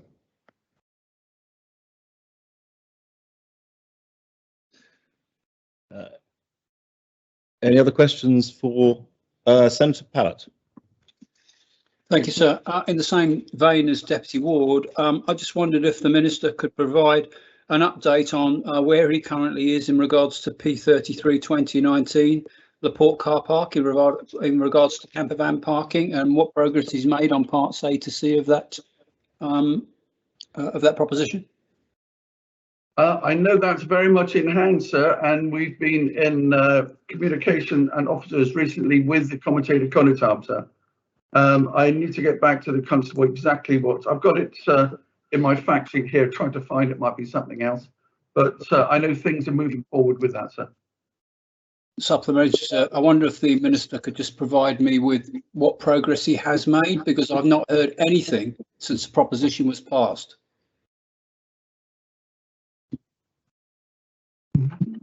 Minister? Yes, indeed, sir. No, it's been quite fruitful meetings have been had with the Commutator Conotab. I attended the first one myself, and there's a basic agreement on certain things going forward. It might be a limited amount of vehicles at the ports for safety reasons, but things are in progress. There will need to be changes in the law, both with myself and Minister for the Environment, possibly, but things are moving forward. It's not been very fast, I know, but due to circumstances we've already illustrated this morning, we've been delayed. But things are moving forward. I agree, it's not very fast. So I asked him if he will update me. Will he update me? Absolutely, sir. Very well. That brings the period for questions to this Minister to an end. And before moving on, the adjournment is just about to be proposed, but Chief Minister, did you wish to make the announcement that I suggested earlier? Apologies, sir. Hang on a moment. Did you wish to make the announcement that I suggested earlier? Yes, please, sir. So I was just please. adjusting the text, the tech rather. Yes, I would like to, as members will know, I circulated an email last night to say to formally note the resignation of Deputy Massel as Minister for Children and Education. So, thank you. Thank you very much, Chief Minister. That's now formally noted within the Assembly. Is the adjournment proposed? Yes, sir. Very well, the Assembly stands adjourned until 2:15.